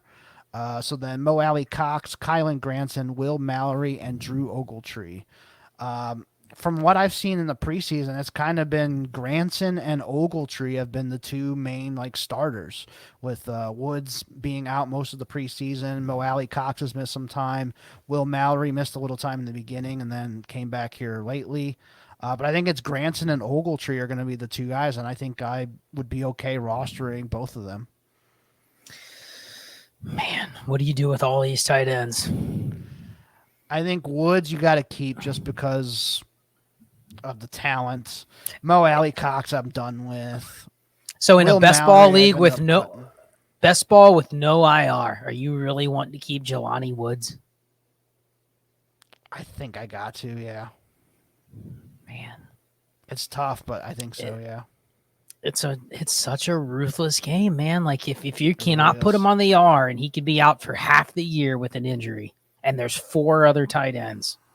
Mm-hmm. I guess it depends on how many roster spots you have, too. Like, if it's, like, 25, 28, I might have to. Yeah, I could see I could justify a reason why you cut every one of the Colts tight ends. Right. Do you agree with me, though, that if you had to pick, like, 1 or 2, it's Ogletree and Granson right now? Yeah, which is funny because 6 months ago, those were both the ones we were like, those guys are the ones that are dead. Right. For sure. I was surprised one of these guys didn't get like traded to Carolina, and since Frank Reich knows them all, basically, other than Mallory, so I was kind of a little shocked at that. And then looking at their IR guys, obviously Jonathan Taylor's on there right now with the pup stuff. He's going to miss the first 4 games. Ashton Doolin, he tore his ACL a week or 2 ago. He's dead. Cut him. Ricky Seals-Jones, your favorite. He's on IR too. I don't want him. Looking at the practice squad, there's no quarterbacks. Running backs, they kept Jake Funk and Jason Huntley. Not interested in either of those 2. Wide receivers, DJ Montgomery, Amari Rogers, Mike Strawn, and Jawan Winfrey. So a couple of those guys could end up coming up here. I know they liked Amari Rogers quite a bit. I wouldn't be shocked if he's up. They've had Strawn and has been, with that team for a couple years, but obviously a new coaching staff. Jawan Winfrey, I've liked him for a couple years. He just hasn't gotten a shot. Maybe this is his time. I don't know. I don't really want to carry any of them, though. I'm guessing you're the same. Yeah, I'm the same. And, they didn't bring Kenyon Drake back to the practice squad either. So that's one of those that I had a lot of. And probably cut him at this point, unless he shows back up and he's on an active roster sometime in the midseason because a team needs a body. That's the only time. But if you just roster him, he's an easy cut. Yep. On to Jacksonville, 2 quarterbacks, Trevor Lawrence and CJ Beathard. I'm not carrying Beathard anywhere. Are you? No, sir. Okay. Running backs, Travis Etienne, Tank Bigsby, JaMychal Hasty, and D'Ernest Johnson. So, obviously, the first 2 is rostered everywhere. Hasty and D'Ernest Johnson. I think I like D'Ernest Johnson better than Hasty. They signed him this offseason, so obviously they prioritized him a little bit. And he just was flat out better than Hasty in the preseason game. So if I have to choose between those 2, it would be D'Ernest over Hasty. Probably agree, but this could be one of those backfields where they use 4, and the backup situations aren't clear. So you probably have to roster all 4, but it feels like – Hasty could be the Boston Scott, and D'Ernest could be basically the Gainwell role from last year on the Eagles. They have 4 guys, but 2 of them are irrelevant. Right. Even with an injury, it's I don't even know which one I would want as the backup. So you got to roster all 4 though. They're on a good offense, and they brought in both Hasty as a re-sign and D'Ernest as a free agent. They wanted both of them back. Right. So these weren't just camp bodies. This was their backfield from the beginning. You even said it. A guy like Snoop Connor had almost no chance to make the team because they clearly showed they liked the other guys better than him. Absolutely. Looking at their wide receivers, so Calvin Ridley, Zay Jones, Christian Kirk, those 3 are locks. Elijah Cooks, Tim Jones, Jamal Agnew, Parker Washington. I think the only one I would consider carrying is Parker Washington because I think he's the most talented of those 4 guys that I mentioned. I know Agnew has had some games in the past, but I'm not buying into it anymore. But would you agree with me on Parker Washington, or maybe just a best ball only? Best ball only, but is he even a guy you'd hold in best ball? Because I could see early in the year where he's not even active. Yeah, I mean, we could see after week 1 if they even have him active, but I think he's better than Tim Jones and Elijah Cook, so I'd imagine he would be maybe the 5th receiver if Agnew's ahead of him. Agnew's going to be the returner, most likely, but Parker Washington can return kicks too. So here's the question from a best ball perspective. Would you rather roster a Parker Washington or Deontay Hardy? Probably Hardy. So at that point, the youth or upside doesn't matter. You want the guy that's playing. Right, yes. And I think Hardy is probably starting in that slot receiver's role for them, so I probably would rather have him. Yep. And they kept Luke Farrell. Yeah, which was very He survived the second regime. He survived again. Yeah, which is very shocking to me because they like that Garrett Prince, and they haven't even brought him back on the practice squad, so I don't know if something happened there. Maybe he got injured or they just haven't signed him yet. But Evan Ingram, Luke Farrell, and Brenton Strange. I think Evan Ingram you got to keep. Luke Farrell has been on every waiver wire I've looked at. Brenton Strange, what do you think about him? I have him on a few teams. Tried to sell him. Picks, fab, yeah. Okay. And then looking at the reserves, Jalen Moore, wide receiver, no thanks. All right, looking at the wait. Seth Williams and Jacob Harris. I don't have them on my reserves. They have Jacob Harris. Oh, well, that I meant reserves as an IR. I was getting to the practice squad now. Oh, okay. I was thinking practice squad. Yeah. So quarterback Nathan Rourke that they kept, who had a decent preseason. He's just going to be their 3rd. Running back, they did bring back Snoop Connor. Still not interested in him. And then wide receivers, Seth Williams, Jacob Harris, they brought back. Tight end, Derek Parrish, and that's it. Nope. Yeah, I'm not interested in Seth Williams or Jacob Harris. Agree. Yes. All right. Move on. You stopped me from that. Thanks. All right. Titans. Quarterbacks. Ryan Tannehill, Malik Willis, Will Levis. I think all three of them probably are owned in most leagues. I think in best ball, I think I would keep Levis. I think I'd drop Malik Willis. Yeah, best ball, you drafted yourself into a trap with Will Levis. I agree. Yep. Because now you're like, I just hope he's ever relevant this year, and it's not looking like he's going to be, which means you're just stuck with another. It's basically like drafting another like Jameis Winston type. You know what I mean? Like that's really what you drafted. So yeah, it's kind of like Matt Corral from a couple years ago. So how do you move? How do you move Levis in a best ball? I mean, would you trade a Levis? Would you trade Will Levis for like Tyler Boyd? I think so. Yeah. What about a KJ Osborne? Yeah, it's pretty similar. Yeah. So like a third or fourth receiver that can give you a couple games. You'd almost rather have that than roster Will Levis.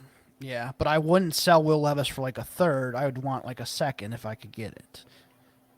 But if somebody just offered me a random third for Will Levis, I'll probably just keep Levis. Isn't that interesting though? Because in best ball, can you buy a guy like Tyler Boyd for a third? Probably, yeah. Or in a lineup league, you can't even get a third for a guy like Tyler Boyd. Right. Yeah, it's interesting how each league or format works out like that. No, I think what that is kind of, and I don't want to toot my own horn, but that is a lot of the just hammering home the roster construction stuff, where leagues are a lot smarter now, where it used to be if you had guys like Tyler Boyd, KJ Osborne, Hunter Renfrow, you could sell every one of those guys in a lineup league to some dummy for a third, and then you pick up a free running back, and you basically got a third and a free running back out of a roster clogger receiver that you're never going to start. Right. Now it's like you put those guys on the block in a lineup league, and no one will even trade for them, but they're too good for you to cut. So you're just stuck. All right. What about our listeners out there that have Malik Willis right now? What are you doing with him? Yeah, I think he's in Will Levis's situation, but he has less. He probably has less like value upside because he's already failed. But he could be the backup. But like the problem is with the Titans, if you have Will Levis or Malik Willis, you're sitting there going like, I can see a path where they have value or they play. But like, I don't even want either one. Yeah. So you'd rather have like Jameis Winston over both. The only thing about Malik Willis is that I think in a very short term, like he's probably as good as like a DTR type. If he got one start, I'd be okay having him.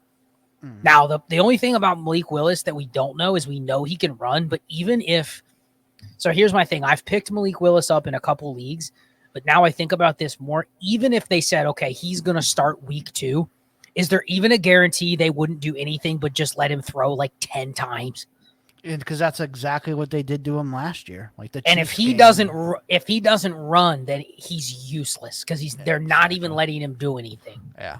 So that's why I'm okay with dropping him. So just let somebody else clog their team with him. Let somebody else clog it. Yep, exactly. Yeah, I think that's where I'm at. And I'd honestly still would rather have Levis over Willis. Running backs, I think all three are rosterable, and that's Derrick Henry, Tajay Spears, and Julius Chestnut. You agree with those? Yep, and you can cut all your Hassan Haskins, even though he made the team. You can cut him. Yeah, he went right to IR, so yeah, cut him. He's done for the year. Wide receivers, this one's super easy. You keep DeAndre Hopkins, Treylon Burks. Everyone else is a cut.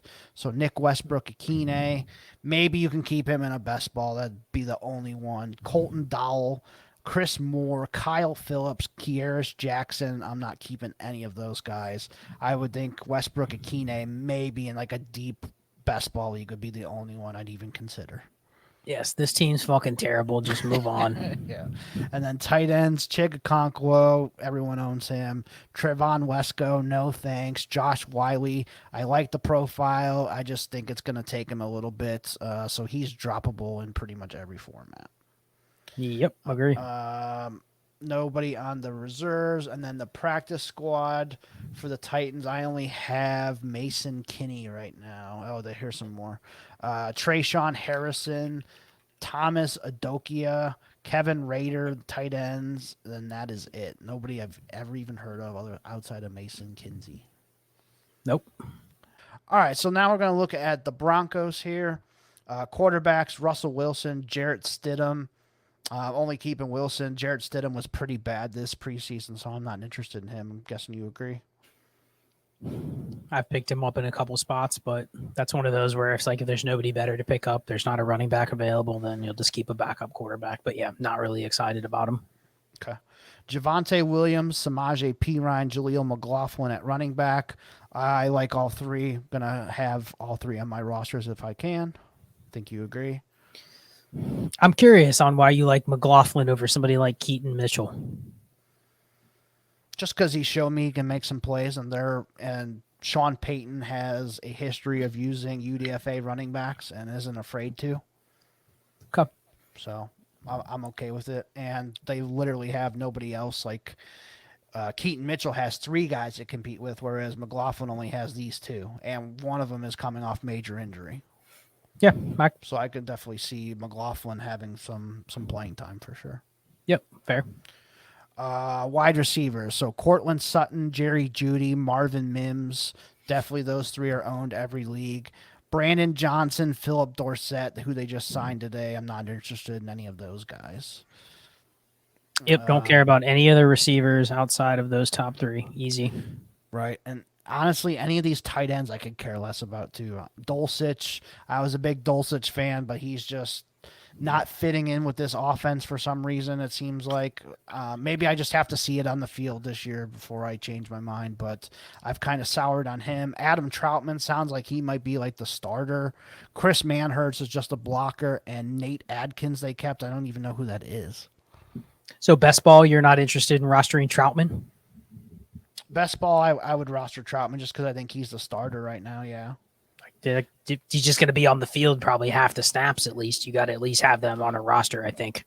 Exactly. Yep. And Dulcich, I don't know. I'm not too interested in him, to be honest, right now. I mean, how far down have you pushed him? You probably updated your dynasty ranks. Is he like outside your top 20 at this point? Oh yeah, easy. Like would you rather have like I'd rather have Jelani Woods probably. Would you rather have Hunter Henry over him? Yes, I'd rather have Hunter Henry. I'd rather have Jelani Woods, Jake Irv Ferguson, Irv Smith, Gerald Everett. Yeah, I'd rather have those. Aiden guys. Hurst.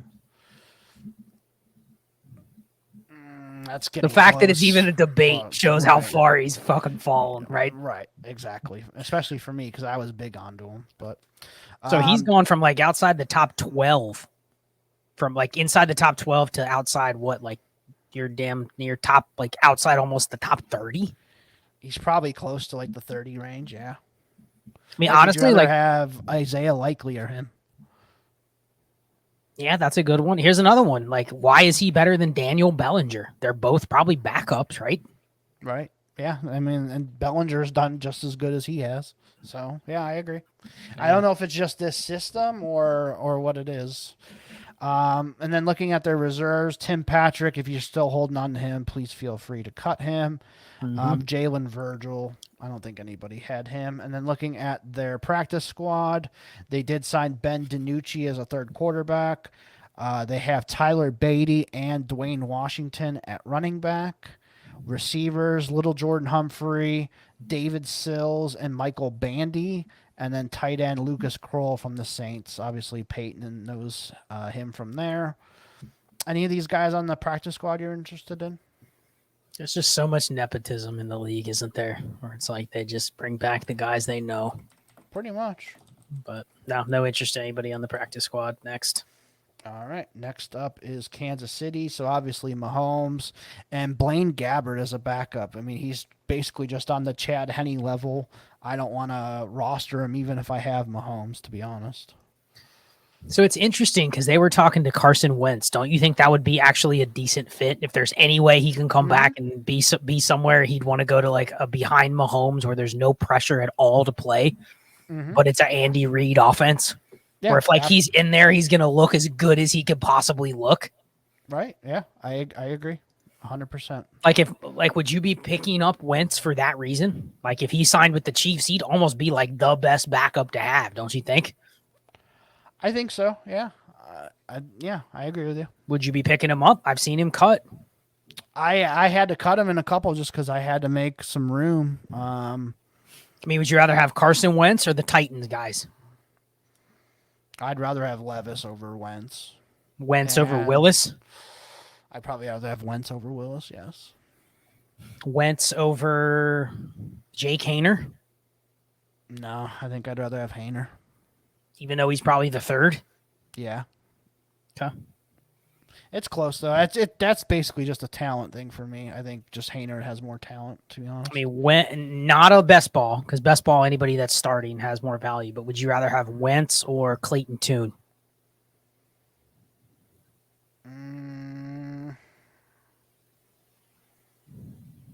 Probably Wentz. Wentz or...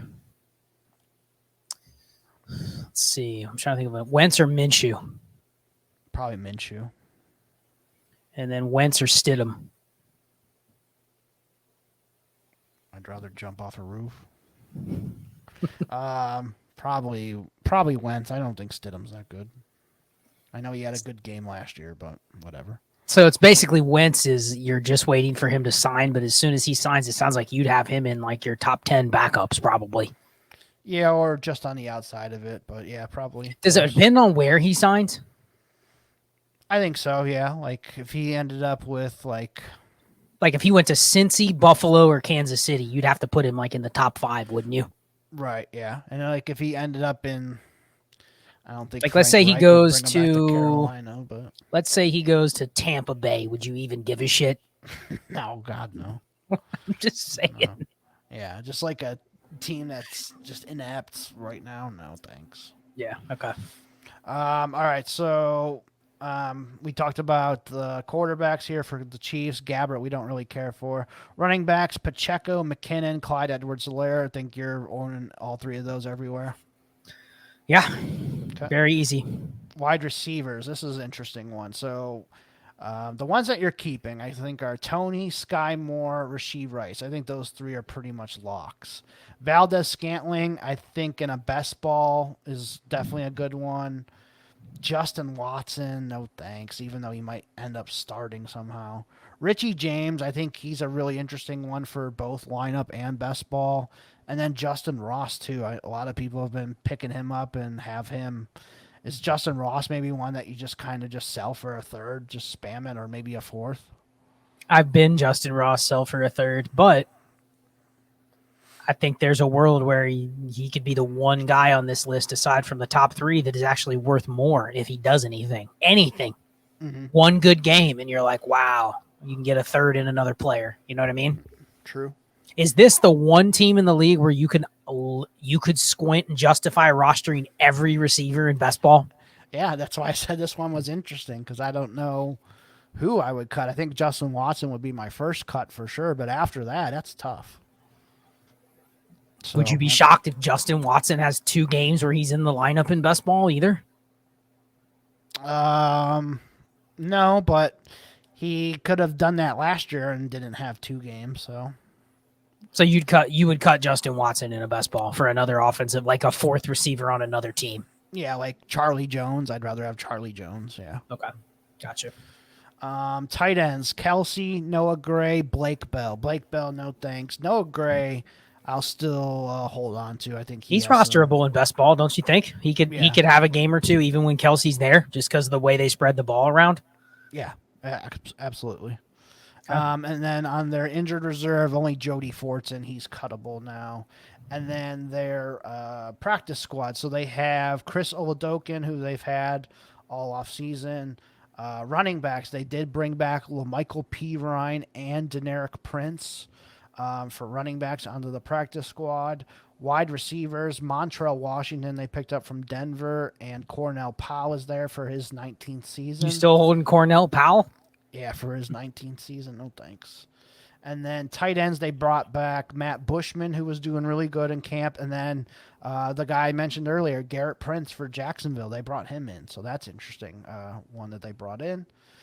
What are you doing with, like, Deneric Prince is probably the one everyone wants to know about. What are you doing with him? Are you still going to hold on to him? I think you have to because it's not like he was bad. They just chose probably not to keep 4 running backs. Mm-hmm. But at the same time, he's a UDFA running back. So, I mean, what value does he really have across the league other than if there's 2 injuries ahead of him, would he probably ever touch the ball? But right.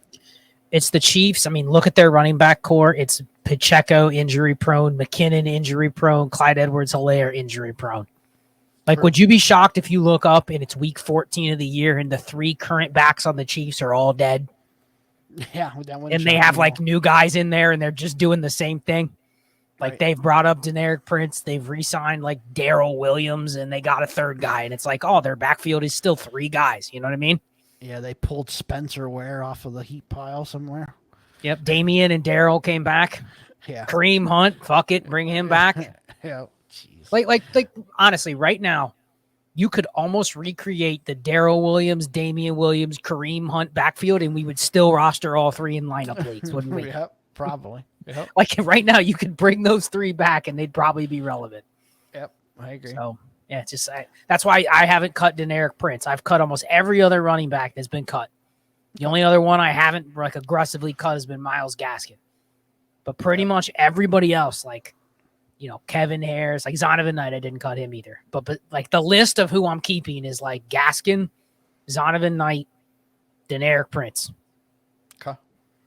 Almost everybody else can go. I think that's fair. I think I'm pretty much on the same boat with you.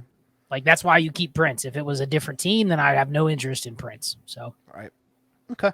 On to the Raiders now. Jimmy Garoppolo, Brian Hoyer, Aiden O'Connell. I think Hoyer is on every waiver wire, but I think Garoppolo and O'Connell are definitely ones that you keep. Yep. Okay. O'Connell is you got to give you some kudos for liking O'Connell. He's had a strong preseason, so definitely looks like one of the top 10 backups for sure to have. Yep. Running backs, Josh Jacobs, Zamir White, Amir Abdullah, Brandon Bolden, so pretty much the same as last year. I'm only keeping Jacobs and Zamir White. Abdullah and Bolden can sit on waivers. Yep, agree. And then wide receivers, Devontae Adams, Jacoby Myers, Hunter Renfrow, pretty much owned everywhere. And then Trey Tucker, Christian Wilkerson, and DeAndre Carter. Trey Tucker was a 3rd-round pick, so he's going to probably be owned everywhere as well. Wilkerson, he had a really good preseason, but he's just kind of been one of those fringe players. DeAndre Carter's been a really good returner in his career. I bet you that's probably where he makes his hay on this team.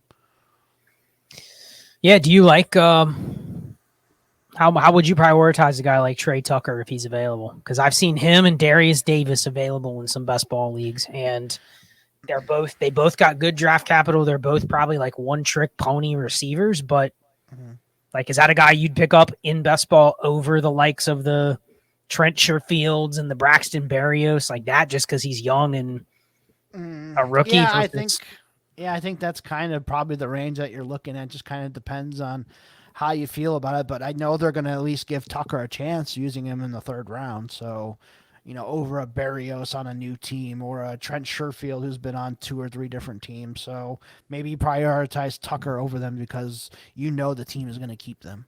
Yep, good point.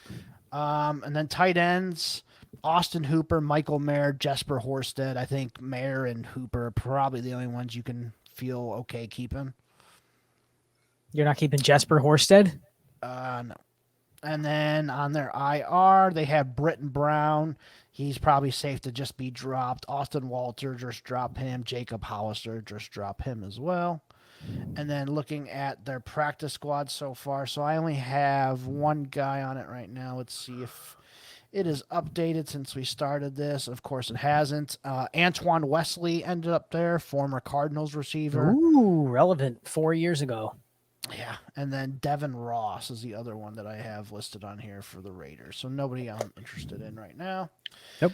On to the last team of our AFC, the Chargers. Quarterbacks, Justin Herbert, Easton Stick. If you were in Scott's Patreon and you heard my analysis on Easton Stick, you know how I feel about him. He is absolutely awful.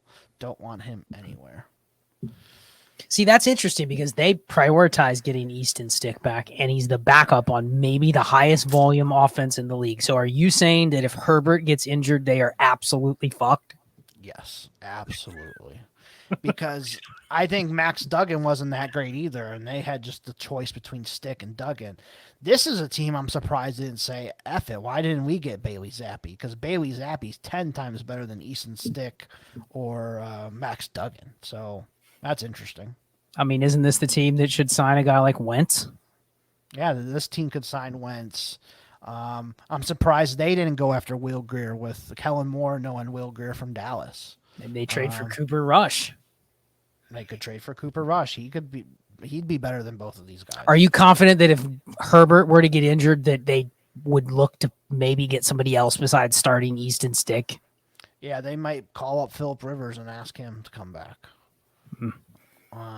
So I mean, truthfully, do you think this is a team that signed? They got to sign a third QB, don't you think? Well, they brought back Duggan onto practice squad, so maybe they're just rolling Herbert Stick, and then Duggan is the active third guy. I think that's kind of where they're heading to right now. So Okay. yeah, you better hope Justin Herbert stays upright.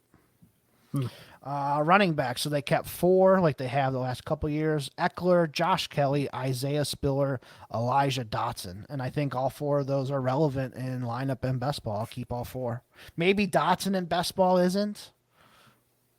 But I don't know. What do you think of those? I think it's just this is like the Bengals backups. They're 3 backups. I'm not sure who I want, but I want to roster all of them just because it's a good team. So whoever's out there, whoever's the number 2 is probably going to get opportunities.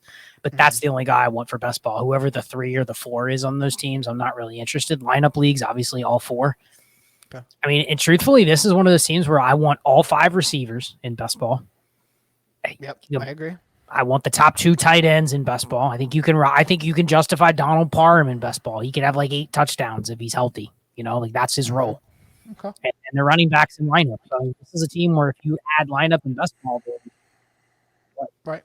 11 relevant skill players. It's just you got to have the right format. But I want everybody in the offense. There's not a lot of filler here. Okay. Wide receiver, let's mention them real quick: Mike Williams, Quentin Johnston, Keenan Allen, Josh Palmer, Darius Davis. We're pretty comfortable carrying all 5 of those everywhere. And then tight ends: Everett, Parham. I've seen Parham on some waiver wires, so maybe you could pick him up in some best balls. Trey McKitty and Stone Smart, no thanks. Jalen Guyton is on their pup list. I'm not interested in him anymore. And then looking at their practice squad guys they picked up: Terrell Bynum at wide receiver. Don't even know who that is. Keelan Doss. I liked Keelan Doss about 4 years ago, but not anymore. Max Duggan, no thanks. And Hunter Campmore, no thanks. Yep. All right, on to the NFC. We'll try and make this NFC a little quicker. 3-minute teams. Otherwise, this will be the longest podcast in history. Well, we've had some pretty long ones, so. Yeah, we're trending at about 4.5 hours at this point. All right, so we're gonna hit it real quick. Dak Prescott, Cooper Rush, Trey Lance. I think Prescott and Lance are the only ones I want to carry. Yep, cut all those Cooper Rush, easy. Yep, running backs: Tony Pollard, Rico Dowdle, Deuce Vaughn, Hunter Lupke. I think he's more of a fullback. Pollard, Dowdle, Vaughn. I'm keeping all 3 of those in all leagues. Yes, and they brought back Malik Davis, and I have cut all my Malik Davis, and I'm not super interested in adding him back because he really wasn't a good profile to begin with. The only value he had was that he was on the Dallas Cowboys, and he could be the number 2, but he's not. Correct. So no more Malik Davis. You can have him. Wide receivers: Gallup, Cooks, Lamb. Keeping all 3 of those. Jalen Tolbert, I've picked up some off some waiver wires. I think I'll keep him even in best ball. Best ball only. Yeah, Jalen Brooks. I would probably want to see it first if he gets out there. Kavontae Turpin, he's just a return man. And they signed a bunch of receivers on their practice squad too: Tyron Johnson, Jalen Cropper, Tyron Johnson. And Princeton Fant. I've never even heard of him as a tight end. So not anybody I'm interested in there. And then the tight ends: Ferguson, Schoonmaker, Hendershot. I think Ferguson and Schoonmaker, you probably got to keep. Hendershot I've dropped in a couple of leagues. Yeah, probably got to drop those Hendershots. Just Yeah, I kept him when I thought Schoonmaker would be out for a while, but then I pivoted back and started dropping the Hendershots. So pretty easy. Tolbert in best ball, the other 3 in lineup in best ball. top 2 tight ends, and then all 3 running backs. Okay. Quarterbacks for the Giants now, Daniel Jones, Tyrod Taylor. We talked about Tyrod earlier. He's probably a top 10 backup, so that's a guy you can roster. Running back, Saquon Barkley, Matt Breida, Gary Brightwell, Eric Gray. I think Barkley and Gray are probably 2 I definitely want to roster in both leagues. Breida, I've had to cut a couple times this last couple days just because I don't think he's any good anymore. And Brightwell, he's on waivers a lot. And wasn't it you that said Brightwell literally must have like the bribery going on him because they keep keeping him over other guys? Yes. He knows where the bodies are buried. Brightwell gone. I've kept a couple Breida, but you really look at Matt Breida and you're like, he's like Boston Scott. They could have 10 injuries and they're never going to load him up. You know what I mean? Yep. So, he's kind of a waste. Wide receivers. This is one of those interesting wide receiver teams. So I think the starters locked in are Hodgins, Slayton, and Campbell. And that's kind of how it's been all preseason. They do have Jalen Hyatt, who I think is the best receiver here. The most talented, at least. So I think Hyatt is going to make some big plays this year for sure. And then Sterling Shepard and Wan'Dale Robinson just came off of the PUP as well. So I think I'm comfortable cutting Sterling Shepard. He's just had so many injuries. I'm just done on him. Those other 5, though, I think you can justify holding them in all leagues, correct? I mean, can't you argue that Wan'Dale and Hyatt are the 2 most talented on the team? Absolutely. But they're going to be the backups to start the year? Yeah, absolutely. And they've already they had buried Slayton last year, and then he was the only one that just stayed around and survived and actually did something towards the end of the year. And they gave him a 2-year deal, I believe, worth $16 million or something like that. So they buried him, and then he earned his way back to the point where they actually paid him. So it was very weird. Right. And then Hodgins, he has, had a really good postseason in the last couple of weeks of the seasons, but he's going to have to prove it again. So, but you're going to have to roster probably 5 of these guys if you want them. And then tight ends, Darren Waller, Daniel Bellinger. I think those guys are rosterable in both leagues. Lawrence Cager, nice player, but he's going to need an injury to be relevant. So here's one for you. Are you, just to skip ahead to the practice squad, are you cutting the Cole Beasleys? Yes, I've had to. So I cut him, yes. So that's a guy that even though sounds like he was just a formality that they knew that. Doesn't that seem like that? Wasn't he the guy where you knew they had an agreement with him to re-sign afterwards? For sure. But now that I look at it too, okay, these 5 receivers or 6 receivers, if you want to count Shepard, are ahead of him, and they're probably going to stay that way. Without major injuries to 3 of them, he's just never going to be in the top 4. Do you think he was just if Wan'Dale's not back, an insurance for Wan'Dale, and then now that he is, he was the cut? Probably, yeah, and then probably same for Paris Campbell because he's always been hurt too. So maybe it's just he's a slot receiver, practice squad type player. Mm-hmm. And then you agreed with me on the tight ends, right? Just Waller and Bellinger you want to keep? Yep. Okay.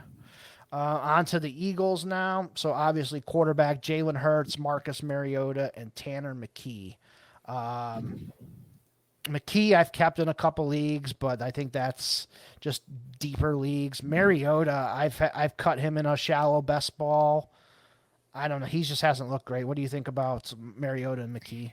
I've not rostering McKee, but I've cut my Mariotas. So, I'm on board with. I cut him last year just because of the way he left the Falcons. And then I thought, all right, the only way I would even consider picking him back up is when he went to the Eagles, which seemed like a perfect fit for him. And then he hasn't even been good as the backup. Right. So if he fails with the Eagles, that's he's done for. Right. Okay. Running backs, Swift, Gainwell, Rashad Penny, Boston Scott. I think you can justify keeping all 4 of those. I think Boston Scott is borderline, but he has proven he can play in the past. So I think all 4 of those you got to keep. I think it's one of those offenses where if there's a running back that's on an active roster where they protected with a roster spot, you have to keep him, even if he's clearly he's kind of fool's gold, because even if they have 2 injuries, they would sign another guy before they just give Boston Scott more work. You know what I mean? He truly is what he is, but I guess.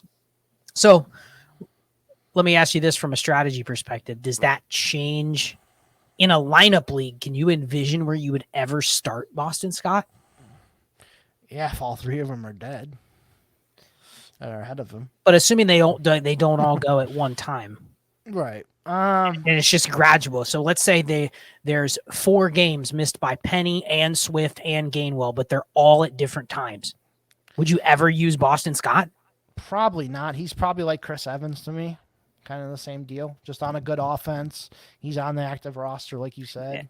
Now, is he a guy in best ball that you will keep because he's going to get 2 or 3 touches a game on a good team? Like, is he more of a best ball keep than a lineup keep? Probably, yeah.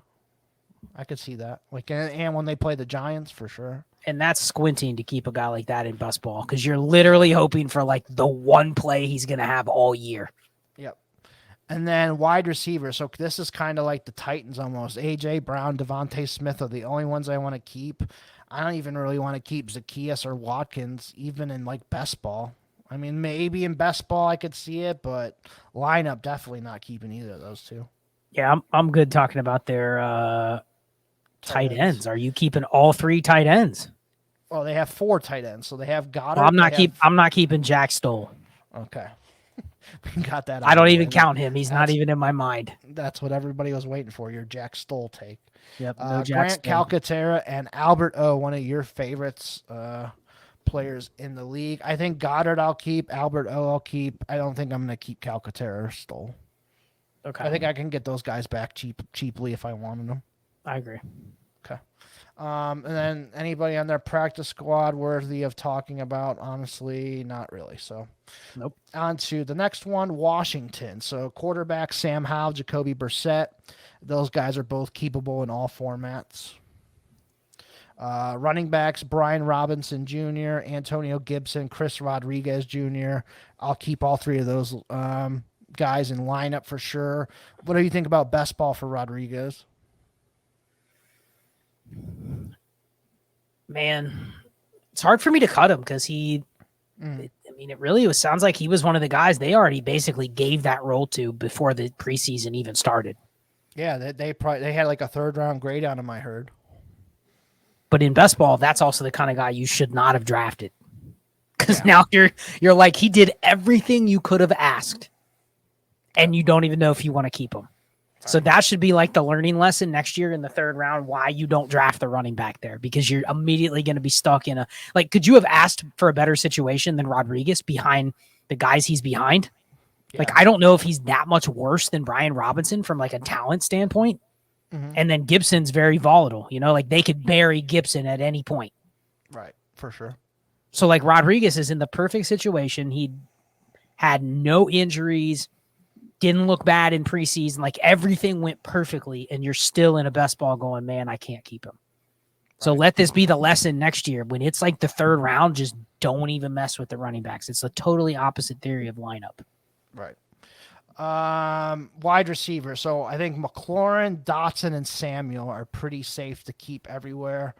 Byron Pringle, Diami Brown, Dax Mill, Mitchell Tinsley. Those you guys don't buy the Diami Brown Sam Howell connection in best ball?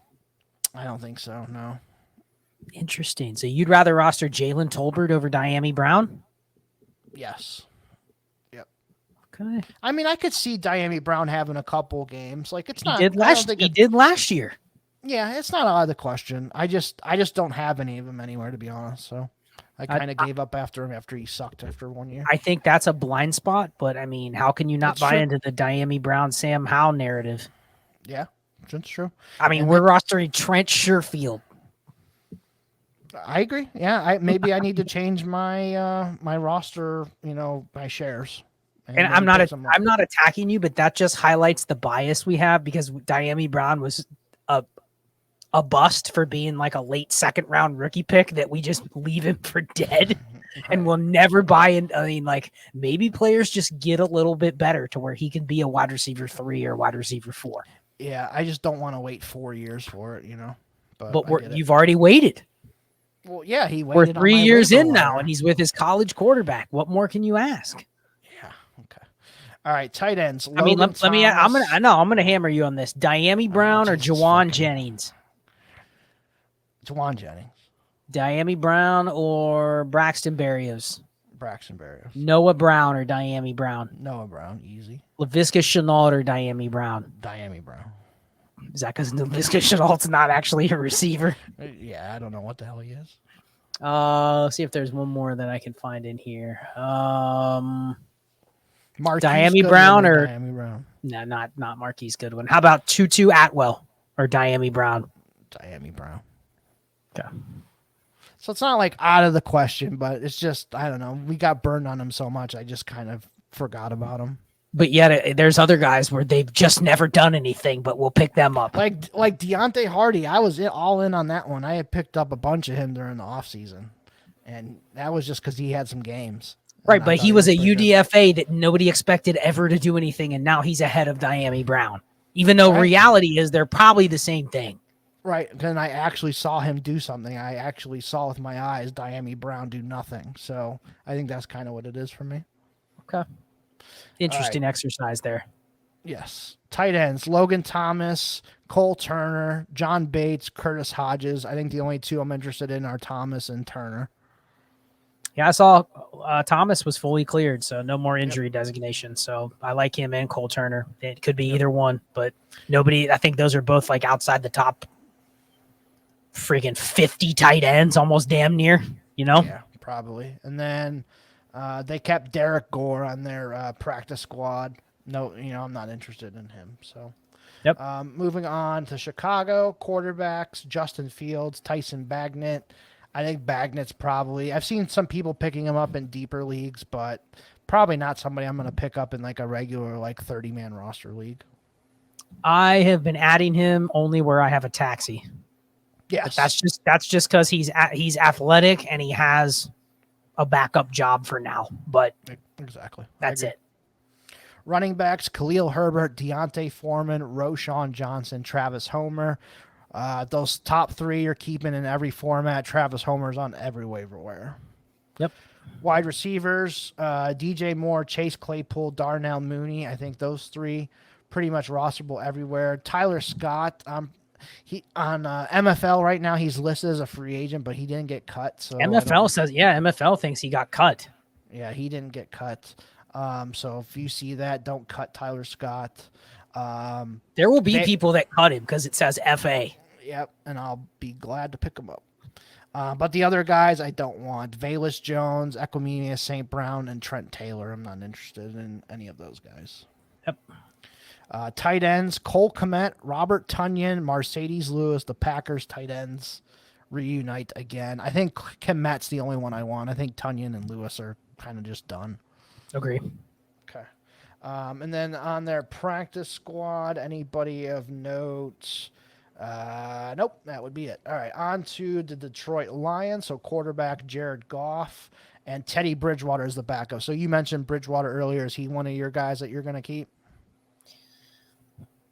Yeah, because I think the strength of Jared Goff is the system, and I think Bridgewater could come in and do the same thing. I think the biggest thing that's plagued Bridgewater the last couple of years in Denver and in Miami was his offensive line was shitty, and he seems like the guy that just gets killed. Right. But I think the Lions are probably the best line he's probably ever had. Right. Okay. So, I think you that's one of those offenses where you got to have the backup if they have any amount of talent. So, I mean, look at just the amount of people they kept on offense. They didn't keep anybody. Their defense, they kept 9 linebackers. Mm-hmm. That's interesting. Running backs, David Montgomery, Jahmyr Gibbs. We don't need to talk about them. Wide receivers, Amon-Ra St. Brown, Josh Reynolds, Marvin Jones, Khalif Raymond, Antoine Green. I think you could argue those top 4 you could definitely keep in all formats. Antoine Green probably is going to have to wait a little bit. Let me ask you this. Is this maybe one of the worst receiver rooms in the league? Yeah, if it didn't have Amon-Ra, it'd be even worse. But I mean, what if Amon-Ra were to get hurt? Yeah, they're going to be hurting for sure. They're going to be Khalif Raymond, Josh Reynolds. I've seen some. I think the Bears last year was even worse, but this one is close. Yeah, I mean, obviously having Amon-Ra, you're not going to make it. I mean, that's a little unjust saying. But like if there's an injury to Amon-Ra, yeah, it's definitely quickly one of the worst. And maybe our Goff shares don't look as pretty, or all that. They're gonna need LaPorta really badly. Are you surprised they didn't go grab another receiver? Maybe, but I mean, they did sign Marvin Jones, and then the Jameson Williams stuff happened. So maybe that was their guy. It was just Marvin Jones. I don't know. Could you see the first month Josh Reynolds being like a 2 or 3 spike week guy in best ball? Absolutely. Or I could see Marvin Jones doing it too. Yeah. So I want to carry all 4 of those guys minus Antoine Green. Yep. Tight ends, I think Sam LaPorta, he's just going to get all he can handle. He's going to be out there probably 80% of the time. That's kind of what we want from our tight end. So I like LaPorta. Brock Wright, James Mitchell, I've cut in some leagues. I just don't know if they're going to be super relevant. Yep. Obviously, you're keeping Jameson Williams and Hendon Hooker. You're probably keeping too if you drafted him, but not any. I mean, if you don't have an IR spot, what do you do with Hendon Hooker? What would be the lane if you just want out of him in best ball? Because I think I have 2 best balls with Hendon Hooker, and he's an absolute roster clogger. Yeah, I would see if I could trade him for a third. Or something usable. Yeah, or something usable. Yep. Yeah. And then the only practice squad guy was Zonovan Knight. Zonovan Knight signed there. So it's a good spot. But I wouldn't be surprised if they bring back like Craig Reynolds too. And maybe that's their 4 running backs, Zonovan Knight and Reynolds behind these 2. You think Zonovan Knight will be, you think he'll be active week 1? I think so, because they usually have 3 running backs active. So unless they re-sign Reynolds, who's been there and knows the offense, I could maybe see that, Reynolds over Zonovan Knight the first week. Yeah, I'm reading right now. It sounds like they have a couple players they can maybe place on IR, and they are likely to re-sign Craig Reynolds to the practice squad. Right, and they absolutely love him. So, quarterbacks for Green Bay. So Jordan Love and Sean Clifford. I mean, if you're talking about a quarterback behind an unproven QB, you rostering any Sean Clifford, even on taxis? If I have a taxi squad spot, yes. He's better than Trace McSorley, for sure. I don't know how many else. Is he better than Sam Ellinger? Yes, he's better than Sam Ellinger, yes. I think those are the 2 most hated QBs. We're talking about quarterback 102 and 103 here. Is he better than Chris Streveler? Yes. He's a Easton little better. Stick? Yes, he's definitely better than Easton Stick. God, Jesus, he was terrible. I couldn't even watch it anymore. Okay, so you're actually taking. Yes, you got to give him a little credit for not going out there and absolutely shitting the bed and getting cut. I absolutely did. Yes, 100%. Because that's where your money was, right? That he's so bad he's getting cut, even if he was a 5th rounder. Yes. Okay, but he proved me wrong, so I give him that. Okay. Running back. So they kept 3 this year: Aaron Jones, AJ Dillon, and Emmanuel Wilson. So that was an interesting one. Are you picking up Emmanuel Wilson everywhere? I am not. Okay. But lineup leagues, if you already have him, then yeah, pick him up. I don't think he's out there though in any leagues. Best ball, no, I wouldn't roster him. They opted to keep Patrick Taylor on the practice squad and didn't re-sign Tyler Goodson. So that was has Tyler Goodson latched on anywhere? I haven't seen anywhere yet. No. I could do a quick. That is one we both whiffed on. Yeah, I mean even in this preseason he looked good. So. Okay. So 3 hours ago, Tyler Goodson was put on IR with Lou Nichols. Yeah, so those guys are dead. Yeah, pretty much. So you can drop Tyler Goodson, drop Lou Nichols, don't even IR, and don't even waste the spot. Yep, Wide receivers, Christian Watson, Romeo Doubs, Jaden Reed. Those 3 I'm keeping. Samari Torre, I think he's a decent 4th receiver, but probably on a lot of waiver wires. Dontavian Wicks, a 5th round pick, and Malik Heath that they kept as well. I'm sure you're keeping the top 3. What are you doing about like Torre and Wicks? Wicks I had some of, but I've cut in best ball just because I'm not sure this is the offense you want to carry guys that low. But you never know. You never know. And then tight ends, Musgrave and Kraft. I think you keeping those 2, and Josiah DeGuara. You can safely cut him, but they're going with 2 rookie tight ends as their 1 and 2. So this will be an interesting experiment this year. But Luke Musgrave has looked like maybe the best rookie tight end, this year for sure. And apparently they were the other team in for Jonathan Taylor. What do you think about that?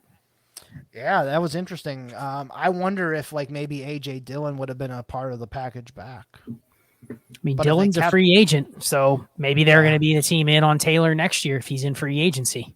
Right, yeah. So it's interesting.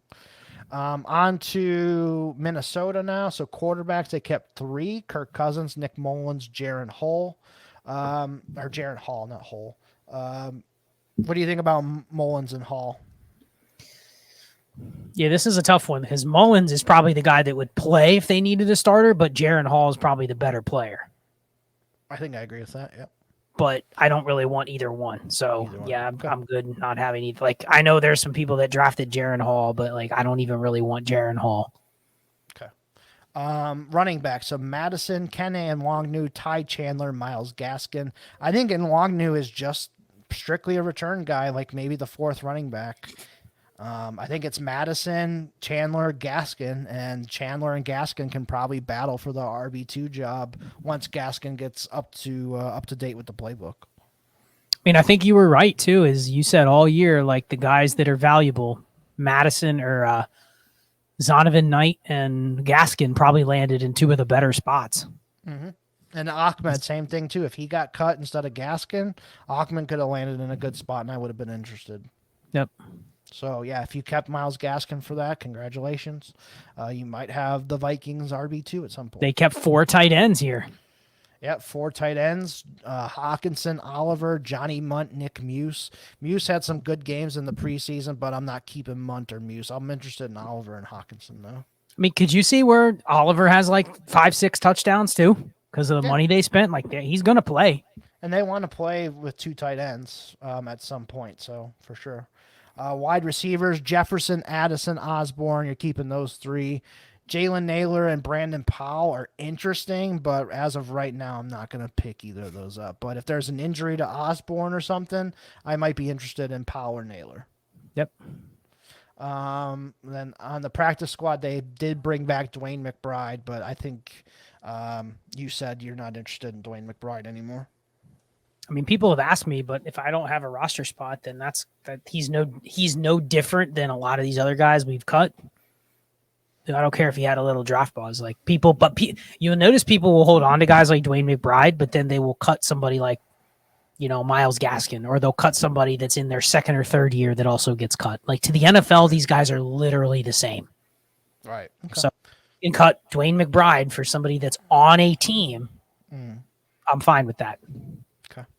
All right, on to the quarterbacks for Atlanta: Desmond Ridder, Tyler Heineke, Logan Woodside. Logan Woodside, they needed to keep him, huh? He must know where Arthur Smith's bodies are buried too. So I don't get that one. Were you shocked they kept 3? Especially a terrible one that's bounced around like 6 fucking teams. Like I'd rather have Carson Wentz for $1 million over Woodside easily. I'd rather have Matt Ryan. Right. I'd rather have. I'm not going to even say that one. Okay. Ridder and Heineke. I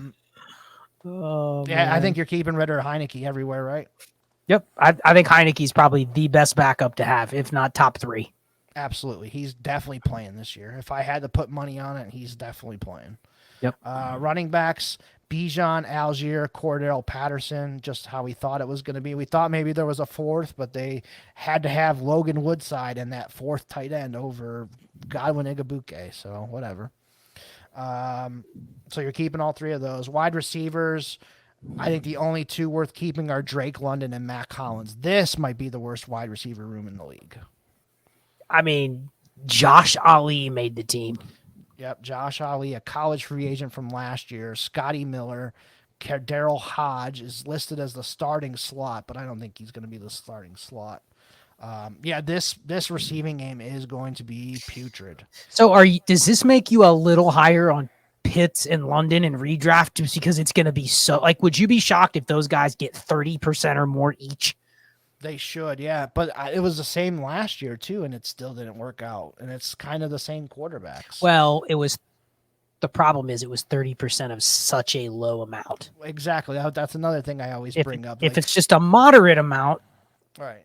I think it's concentrated enough that Yeah, that's the one thing everybody thought last year. Oh, Drake London got 30% target share. Yeah, but when they throw the ball 18 freaking times, of course it's going to be 30%.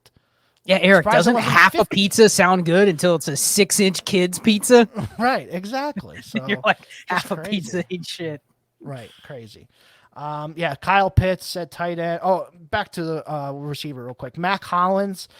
If people drop Mac Hollins, pick him up because he's literally going to be out there for 80%, if not more, of the snaps every single week because there is nobody else. So especially in best ball, Mac Hollins will probably have a couple games or two. It might not be as good as it was last year with Vegas, but he'll definitely get you a game or two where he ends up doing something. So how do you get Mac Hollins in best ball? Because you don't just go try to trade for him because the person knows what you're doing, but can you send somebody like a landmine player in best ball? Like, can you send somebody David Bell, Malik Willis, and like, how about this? Malik Willis and Trey Palmer for Mac Hollins. Would you do it?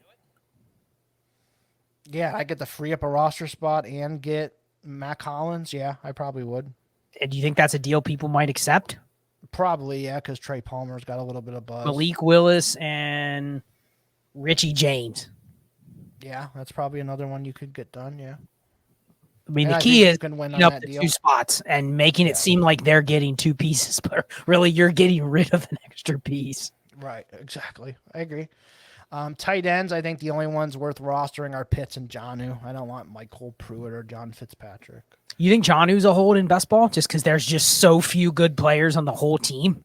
Yes, and he's back with Arthur Smith again, and Arthur Smith got the best out of him in Tennessee, so I'll give that a shot.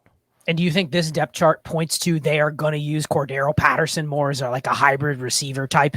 Yes, they're going to have to, for sure, and hopefully he stays healthy. So, but that makes me kind of want Cordero Patterson in best ball. He could have some big games. Yep, absolutely. All right, on to Carolina. So Bryce Young and Andy Dalton, they just recently cut Matt Corral today, so Corral is got waived. We'll see if anybody picks him up tomorrow. But yeah, Bryce Young, Andy Dalton, I think you're keeping those guys in both leagues. Yes. Okay. Running backs, Miles Sanders, Chuba Hubbard, Raheem Blackshear made the team. I think all three of those guys you're probably going to want to keep as well. Yep. Receiver-wise for them, DJ Chark, John Mingo, Adam Thielen, Terrace Marshall. I think those four are pretty rosterable everywhere. And then they have Chenault, Amir Smith-Marset, who they just traded for, and Derek Wright. I'm fine cutting Chenault everywhere. I could see maybe in best ball, like as your last spot as on a deeper team, I could be okay with keeping Chenault. But other than that, I just want maybe those other four. Yep, I just went in and cut him in the only league I had him. It was our USFFL 3. See ya, bro. See ya. Yep. And then tight ends, Hayden Hurst is the only tight end I want. I'm done with Ian Thomas. Tommy Tremble hasn't done anything in 2 years now. Steven Sullivan, Giovanni Ricci, no thanks. So let me ask you this. A lot of people are high on Hayden Hurst, saying he's actually a sleeper tight end. But does it bother you a little that they have 5 of them? No, because it's Frank Reich, and he's always done this. He's always had 4 or 5 tight ends. But is it going to be annoying enough where Tremble and Ian Thomas play enough that you're like, it's in the way of Hayden Hurst? Yes, it probably will be, but I think that is priced into Hurst because he's like, tight end 20, 25 that goes. So it's not like you're getting him as a starter. You're getting him as a backup. Okay, makes sense. Yeah. And then on their practice squad, Spencer Brown, and Jay-Sean Corbin they picked up from the Giants, but not anybody I'm interested in. So I know you were big on Spencer Brown maybe being over Raheem Blackshear, but then all I've heard is negative stuff about how bad Chuba Hubbard is. So do you think is Raheem Blackshear a keep in best ball if he's the passing down guy? Yeah, I think so. And yeah, I think Chuba's going to have to prove it a little bit more, especially like who would you rather have in best ball, Blackshear or Chuba? Because isn't Chuba maybe like a little bit of a clogger in a best ball? He could be, yeah. Maybe Chuba's one of the landmines that you can trade to somebody. Yeah, for Mac Hollins. Yeah, something like that for sure. I'd still hold on to him, but yeah. All right, quarterbacks for the Saints: Derek Carr, Jameis Winston, Jake Haener. I like Jake Haener. I thought he looked really good in the preseason. Jameis, I have a couple shares of, and I might have to cut him. And it's hard to really trade him too, even though the Derek Carr owner. So what are you doing with Jameis and Haener?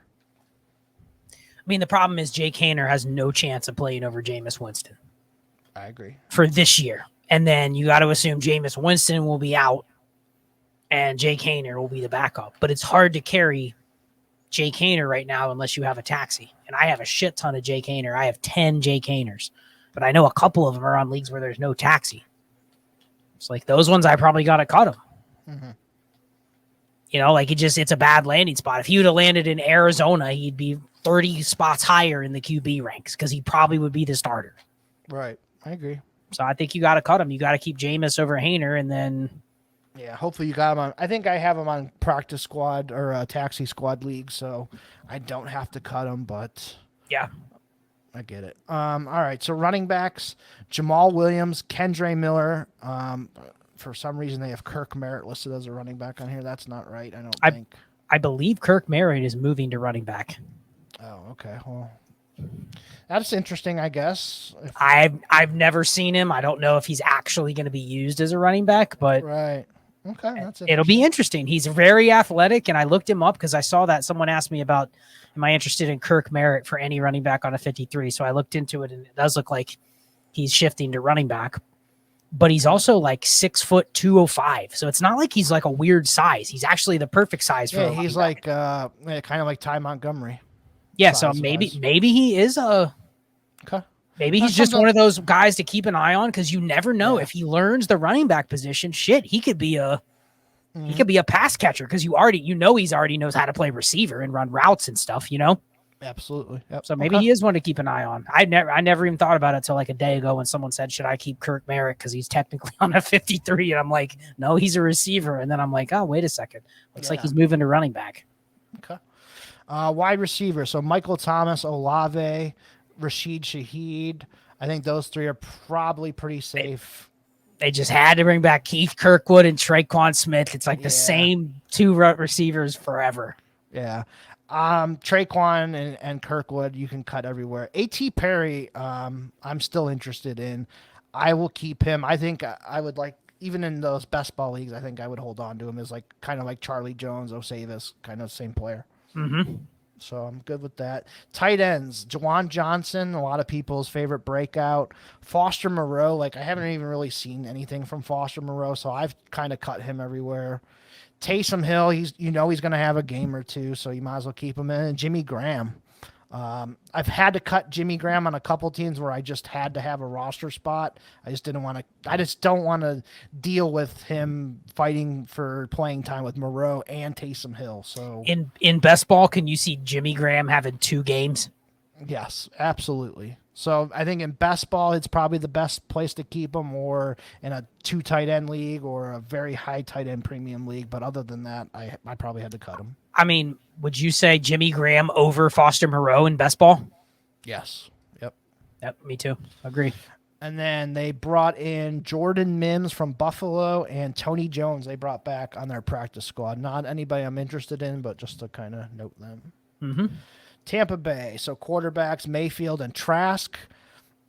What do you think about Trask? Because I think he's going to end up starting some games at some point. Because Baker Mayfield, we've seen the Baker Mayfield experiment. So I think Trask will end up getting some starts at some point. Is he somebody you just hold on to?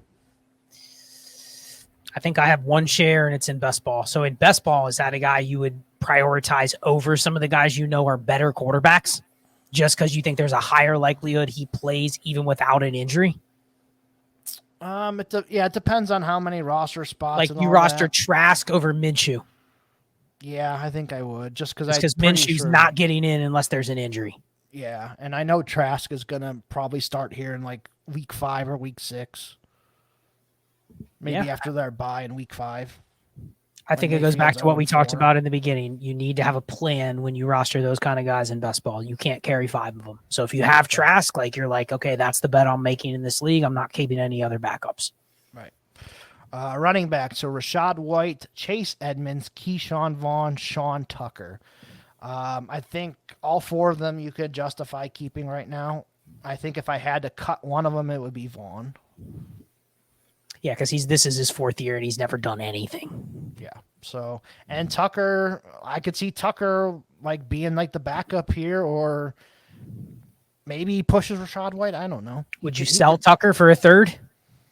I would be okay with doing it if I had a bunch of them. Yeah. But if I only have, because I honestly didn't get a bunch of Tucker at all because everyone else in our I had class one was taking because him. everyone else was taking him at like 304. Right. And I just couldn't justify it. So I think I have maybe one as well. Yeah. But, and at that point, I'll just keep him unless I get like a second or something. So, Yep. Wide receivers. So I think Mike Evans, Chris Godwin are your keeps. And then, honestly, I think you can best ball these other 3. Trey Palmer, Raheem Jarrett, Devin Tompkins. Tompkins is smaller, and then Palmer and Raheem Jarrett are kind of bigger guys and have some pedigree. I think you can justify keeping all 3 of those in a best ball. Interesting. So you're keeping Raheem Jarrett in best ball. That feels like you're just asking for a clogger. Yeah, probably. I mean, it depends on who the other, the 3rd wide receiver is going to be because they're going to have to play one of these guys. Mm-hmm. I mean, it's kind of like we rostered Tyler Johnson a couple years when he was the 3rd receiver here. So, yeah. So I think you got to do that. Tight ends, I'm only keeping Cade Otton, Co Keefe, David Wells, Payne Durham. No thanks. Even though Payne Durham got picked in the 5th round. Mm-hmm. Agree. If you have Russell Gage, you can feel free to cut him. Don't even waste your IR spot. And only John Wolford and David Moore on their practice squad. Nobody I'm interested in. Yep. On to maybe the worst roster in the league, the Cardinals. Quarterbacks, Josh Dobbs, Clayton Tune. I've seen a bunch of people spending a bunch of fab on Dobbs today. I've traded a couple Clayton Tunes once they brought in Dobbs. So I don't know. I'm not really interested in either of these guys. I'll just let somebody else go roster him, and you can have fun trying to trade him for a 3rd when nobody will accept it. The only place I want him is probably best ball leagues or leagues where I know that there's an active market to where it's like if I have Dobbs and he's spot starting, someone will give me a 4th. Or fab. I have no reason to. I don't give a shit if they play. The fact they play is only to find a sucker to take them from me when I got them for less. That's it. Got it. Running backs, James Conner, Keontae Ingram, Amari DiMercado. I think all 3 are pretty rosterable in lineup leagues. Best ball, maybe Conner and Ingram. I won't roster DiMercado in best ball. Not best ball, no. Okay. Receivers, Marquise Brown, Zach Pascal, Rondale Moore, Michael Wilson, Greg Dortch, Daniel Arias. Zach Pascal, no thanks. Brown, Rondale Moore, Michael Wilson, and maybe Dortch in best ball. That's probably all I'm interested in. Yep. Tight end, Zach Ertz, who might start the year on IR. Doesn't seem like he's right from his ACL. Trey McBride, Jeff Swain, Blake Whiteheart. So I'm only interested in Ertz and McBride on that one. Yep. Practice squad, Corey Clement is there. This is just an awful team. Just move on. They're tanking for Caleb for sure, and then they're just gonna dump Kyler. But Corey Clement, if there's an injury or something, I could see Clement maybe as a guy on any 53 that you pick up. Maybe. This could also be the team that literally, if they have injuries, they just find guys, hey, you want a shot? You want a shot? You want a shot just to get some carries? Yeah, they like, hey, Ben Jarvis Green Ellis, you want to come back and play?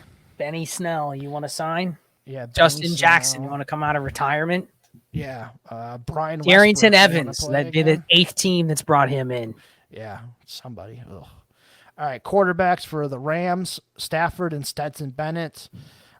Stetson Bennett hasn't looked fantastic in the preseason, but he's the backup, and he's probably somebody you could deal if Stafford got hurt.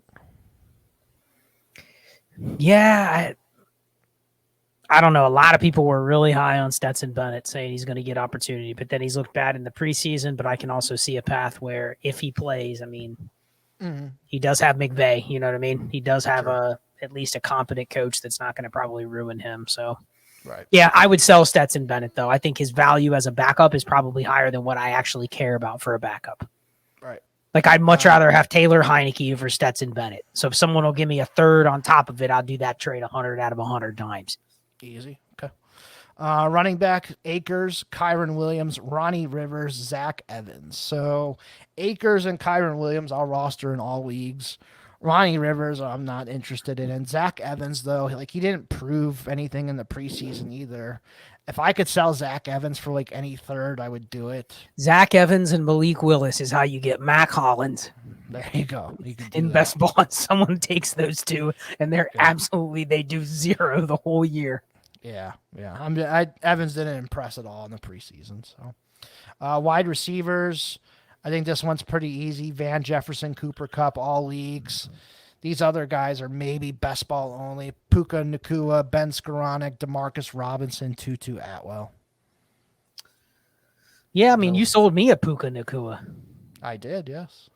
And I think I've sold a Puka Nacua, and I've cut all my Demarcus Robinson, even in best ball.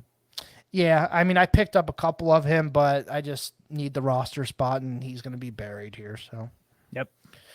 Tight ends, Tyler Higbee, Hunter Long, Bryson Hopkins, Davis Allen.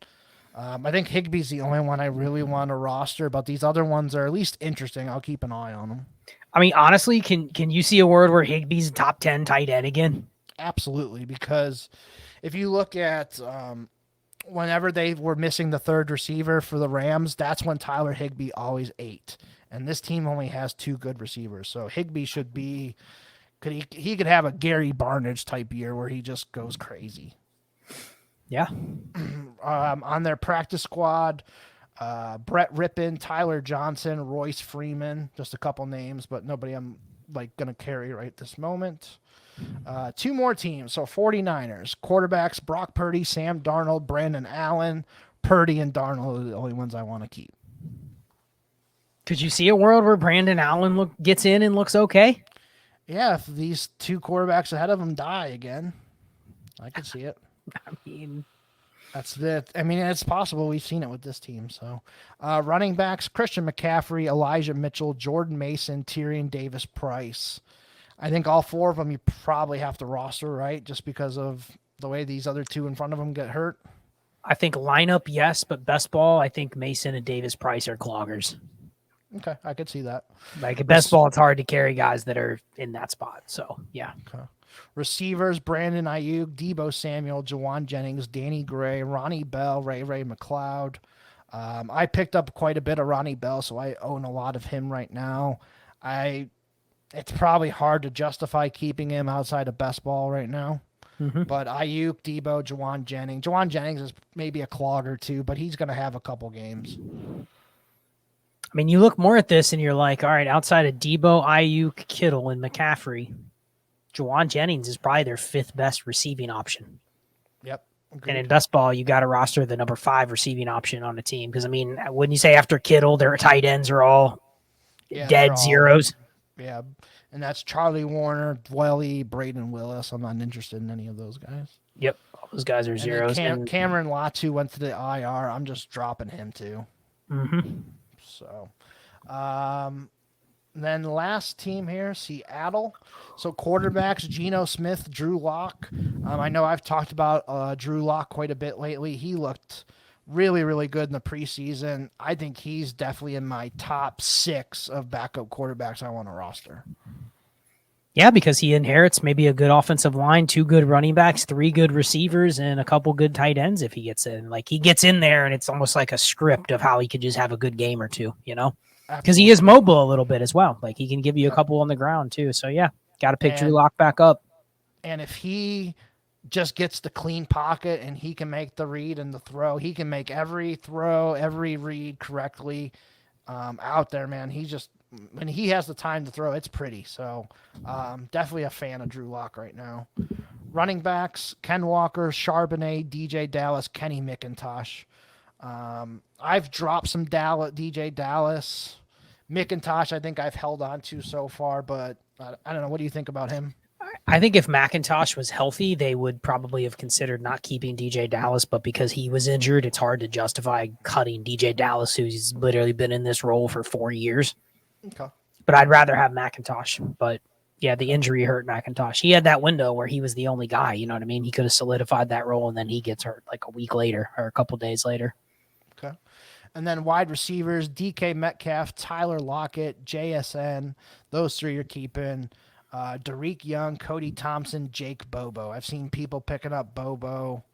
For best ball, would you pick up Jake Bobo? He's probably the number 4.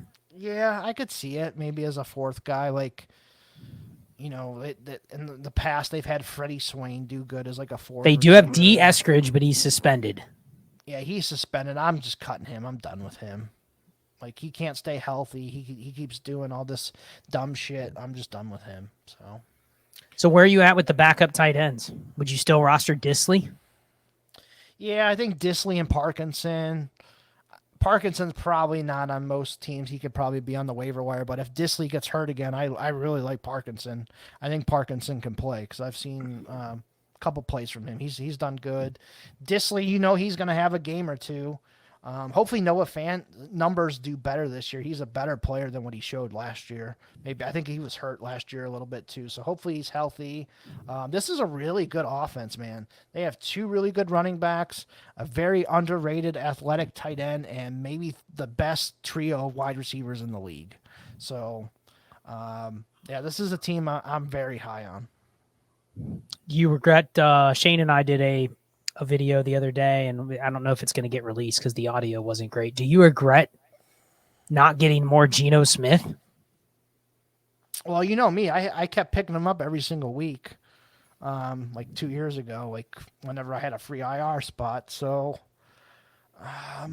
yeah, a little bit. I mean, I have like a couple, but not as much as I would like. Yeah.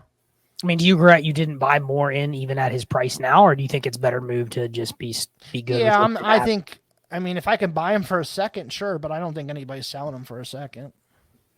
No, he's definitely priced as a top like 18 quarterback at this point. You got to pay it first, probably. Yeah, I'm not going to pay that price for him. So, like, who would you rather have, Russ or Geno Smith?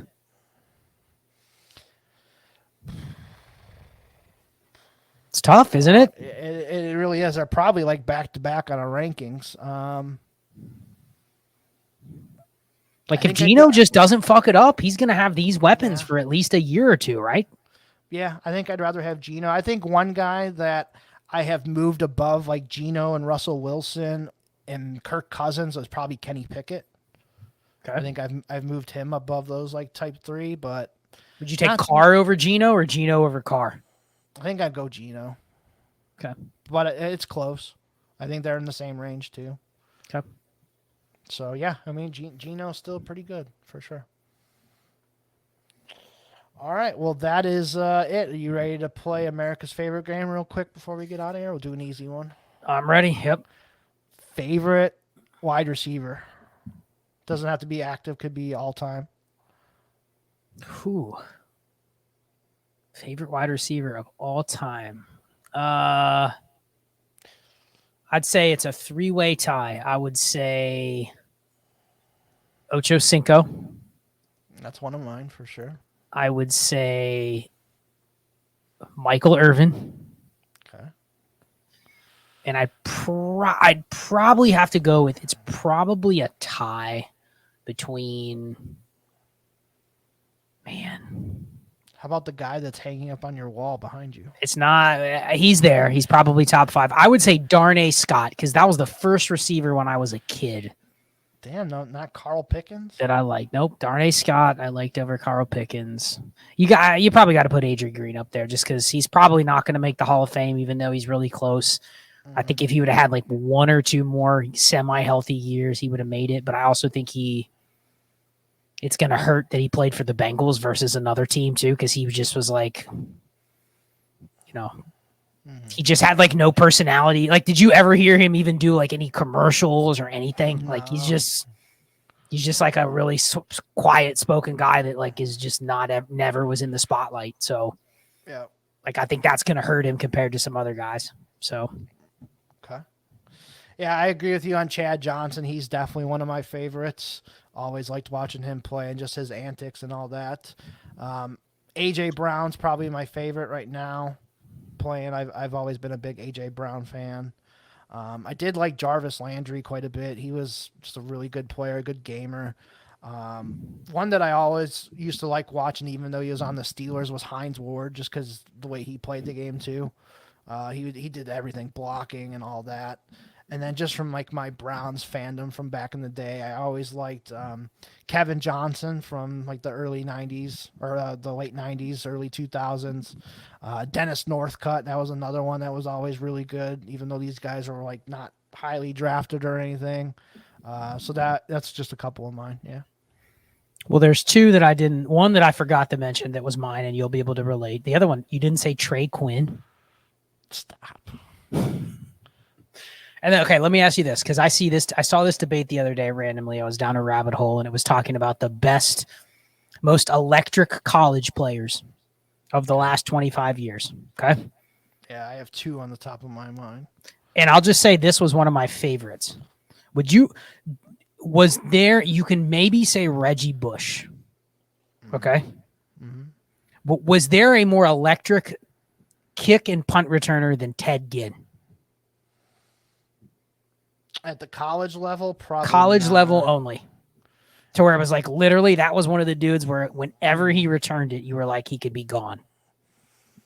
Yeah, probably not. You're probably right. Yeah. Okay. Who were you thinking? For like the electric players, I liked Vince Young and Reggie Bush. Those were the two I was thinking. Okay. Yeah, I was thinking receivers, but yeah. Yeah. I always like the Wes Welker types too, the Julian Edelmans, the Danny Trey Quinn? Amendol's. No, not Trey Quinn. Tom Kennedy. Yeah, those guys too. Yeah. I always like those little guys too. So Braxton Berrios. Yep, I always met River Craycraft. Yeah, shout out to Ruben River Craycraft. Yep, that's his guy. Oh man, good shit, man. Good shit. All right, yeah. So I appreciate it. I figured we'd go 2.5 hours, and we did. And this one's always long. So, but no, I appreciate you coming on, man, and doing this. Make sure you guys, follow me on Twitter at Eric Vanek NFL, and you can follow the podcast at America's Game Pod as well. South Harmon Dynasty Football is where you find the podcast, so make sure you subscribe there.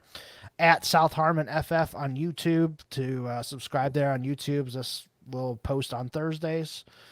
Thursday evenings, and yeah, that's pretty much it. We're real close here. You're going to Vegas here next week to go do your high stakes draft, so good luck to you there. I'm sure we'll keep in contact and see how your teams do. But yeah, you're doing live auctions this year. You're doing your main event, so that should be a lot of fun. Yeah, I'm looking forward to it. We'll be in Vegas, and a week from now will be our first. A week from now, we'll be watching the opening day. Yeah, but yeah, a week from now, I've already had my first draft in the book, so looking forward to it. Yeah, that should be cool. So, yeah, good luck to you there. And anything else you want to plug, go ahead, and we'll get on out of here. No, everyone knows where to find me. Find me on Twitter. You can find everything on there. Obviously, DD and Trades in 5 and all that stuff. Same old stuff. So you know where to find me already. So it's good to get back on America's Game with you. To chop it up. I have to do this once or twice a year at least, where. And you're always going to want to have me on these like marathon episodes where it's let's go through every single player. You know what I mean? Exactly. Yeah. I know me and Mike did that a couple weeks ago, going through week one. So I have another guy who can do it. But yeah, no, it's always good to do it with you, man. So I appreciate it. Yeah. Thanks for having me.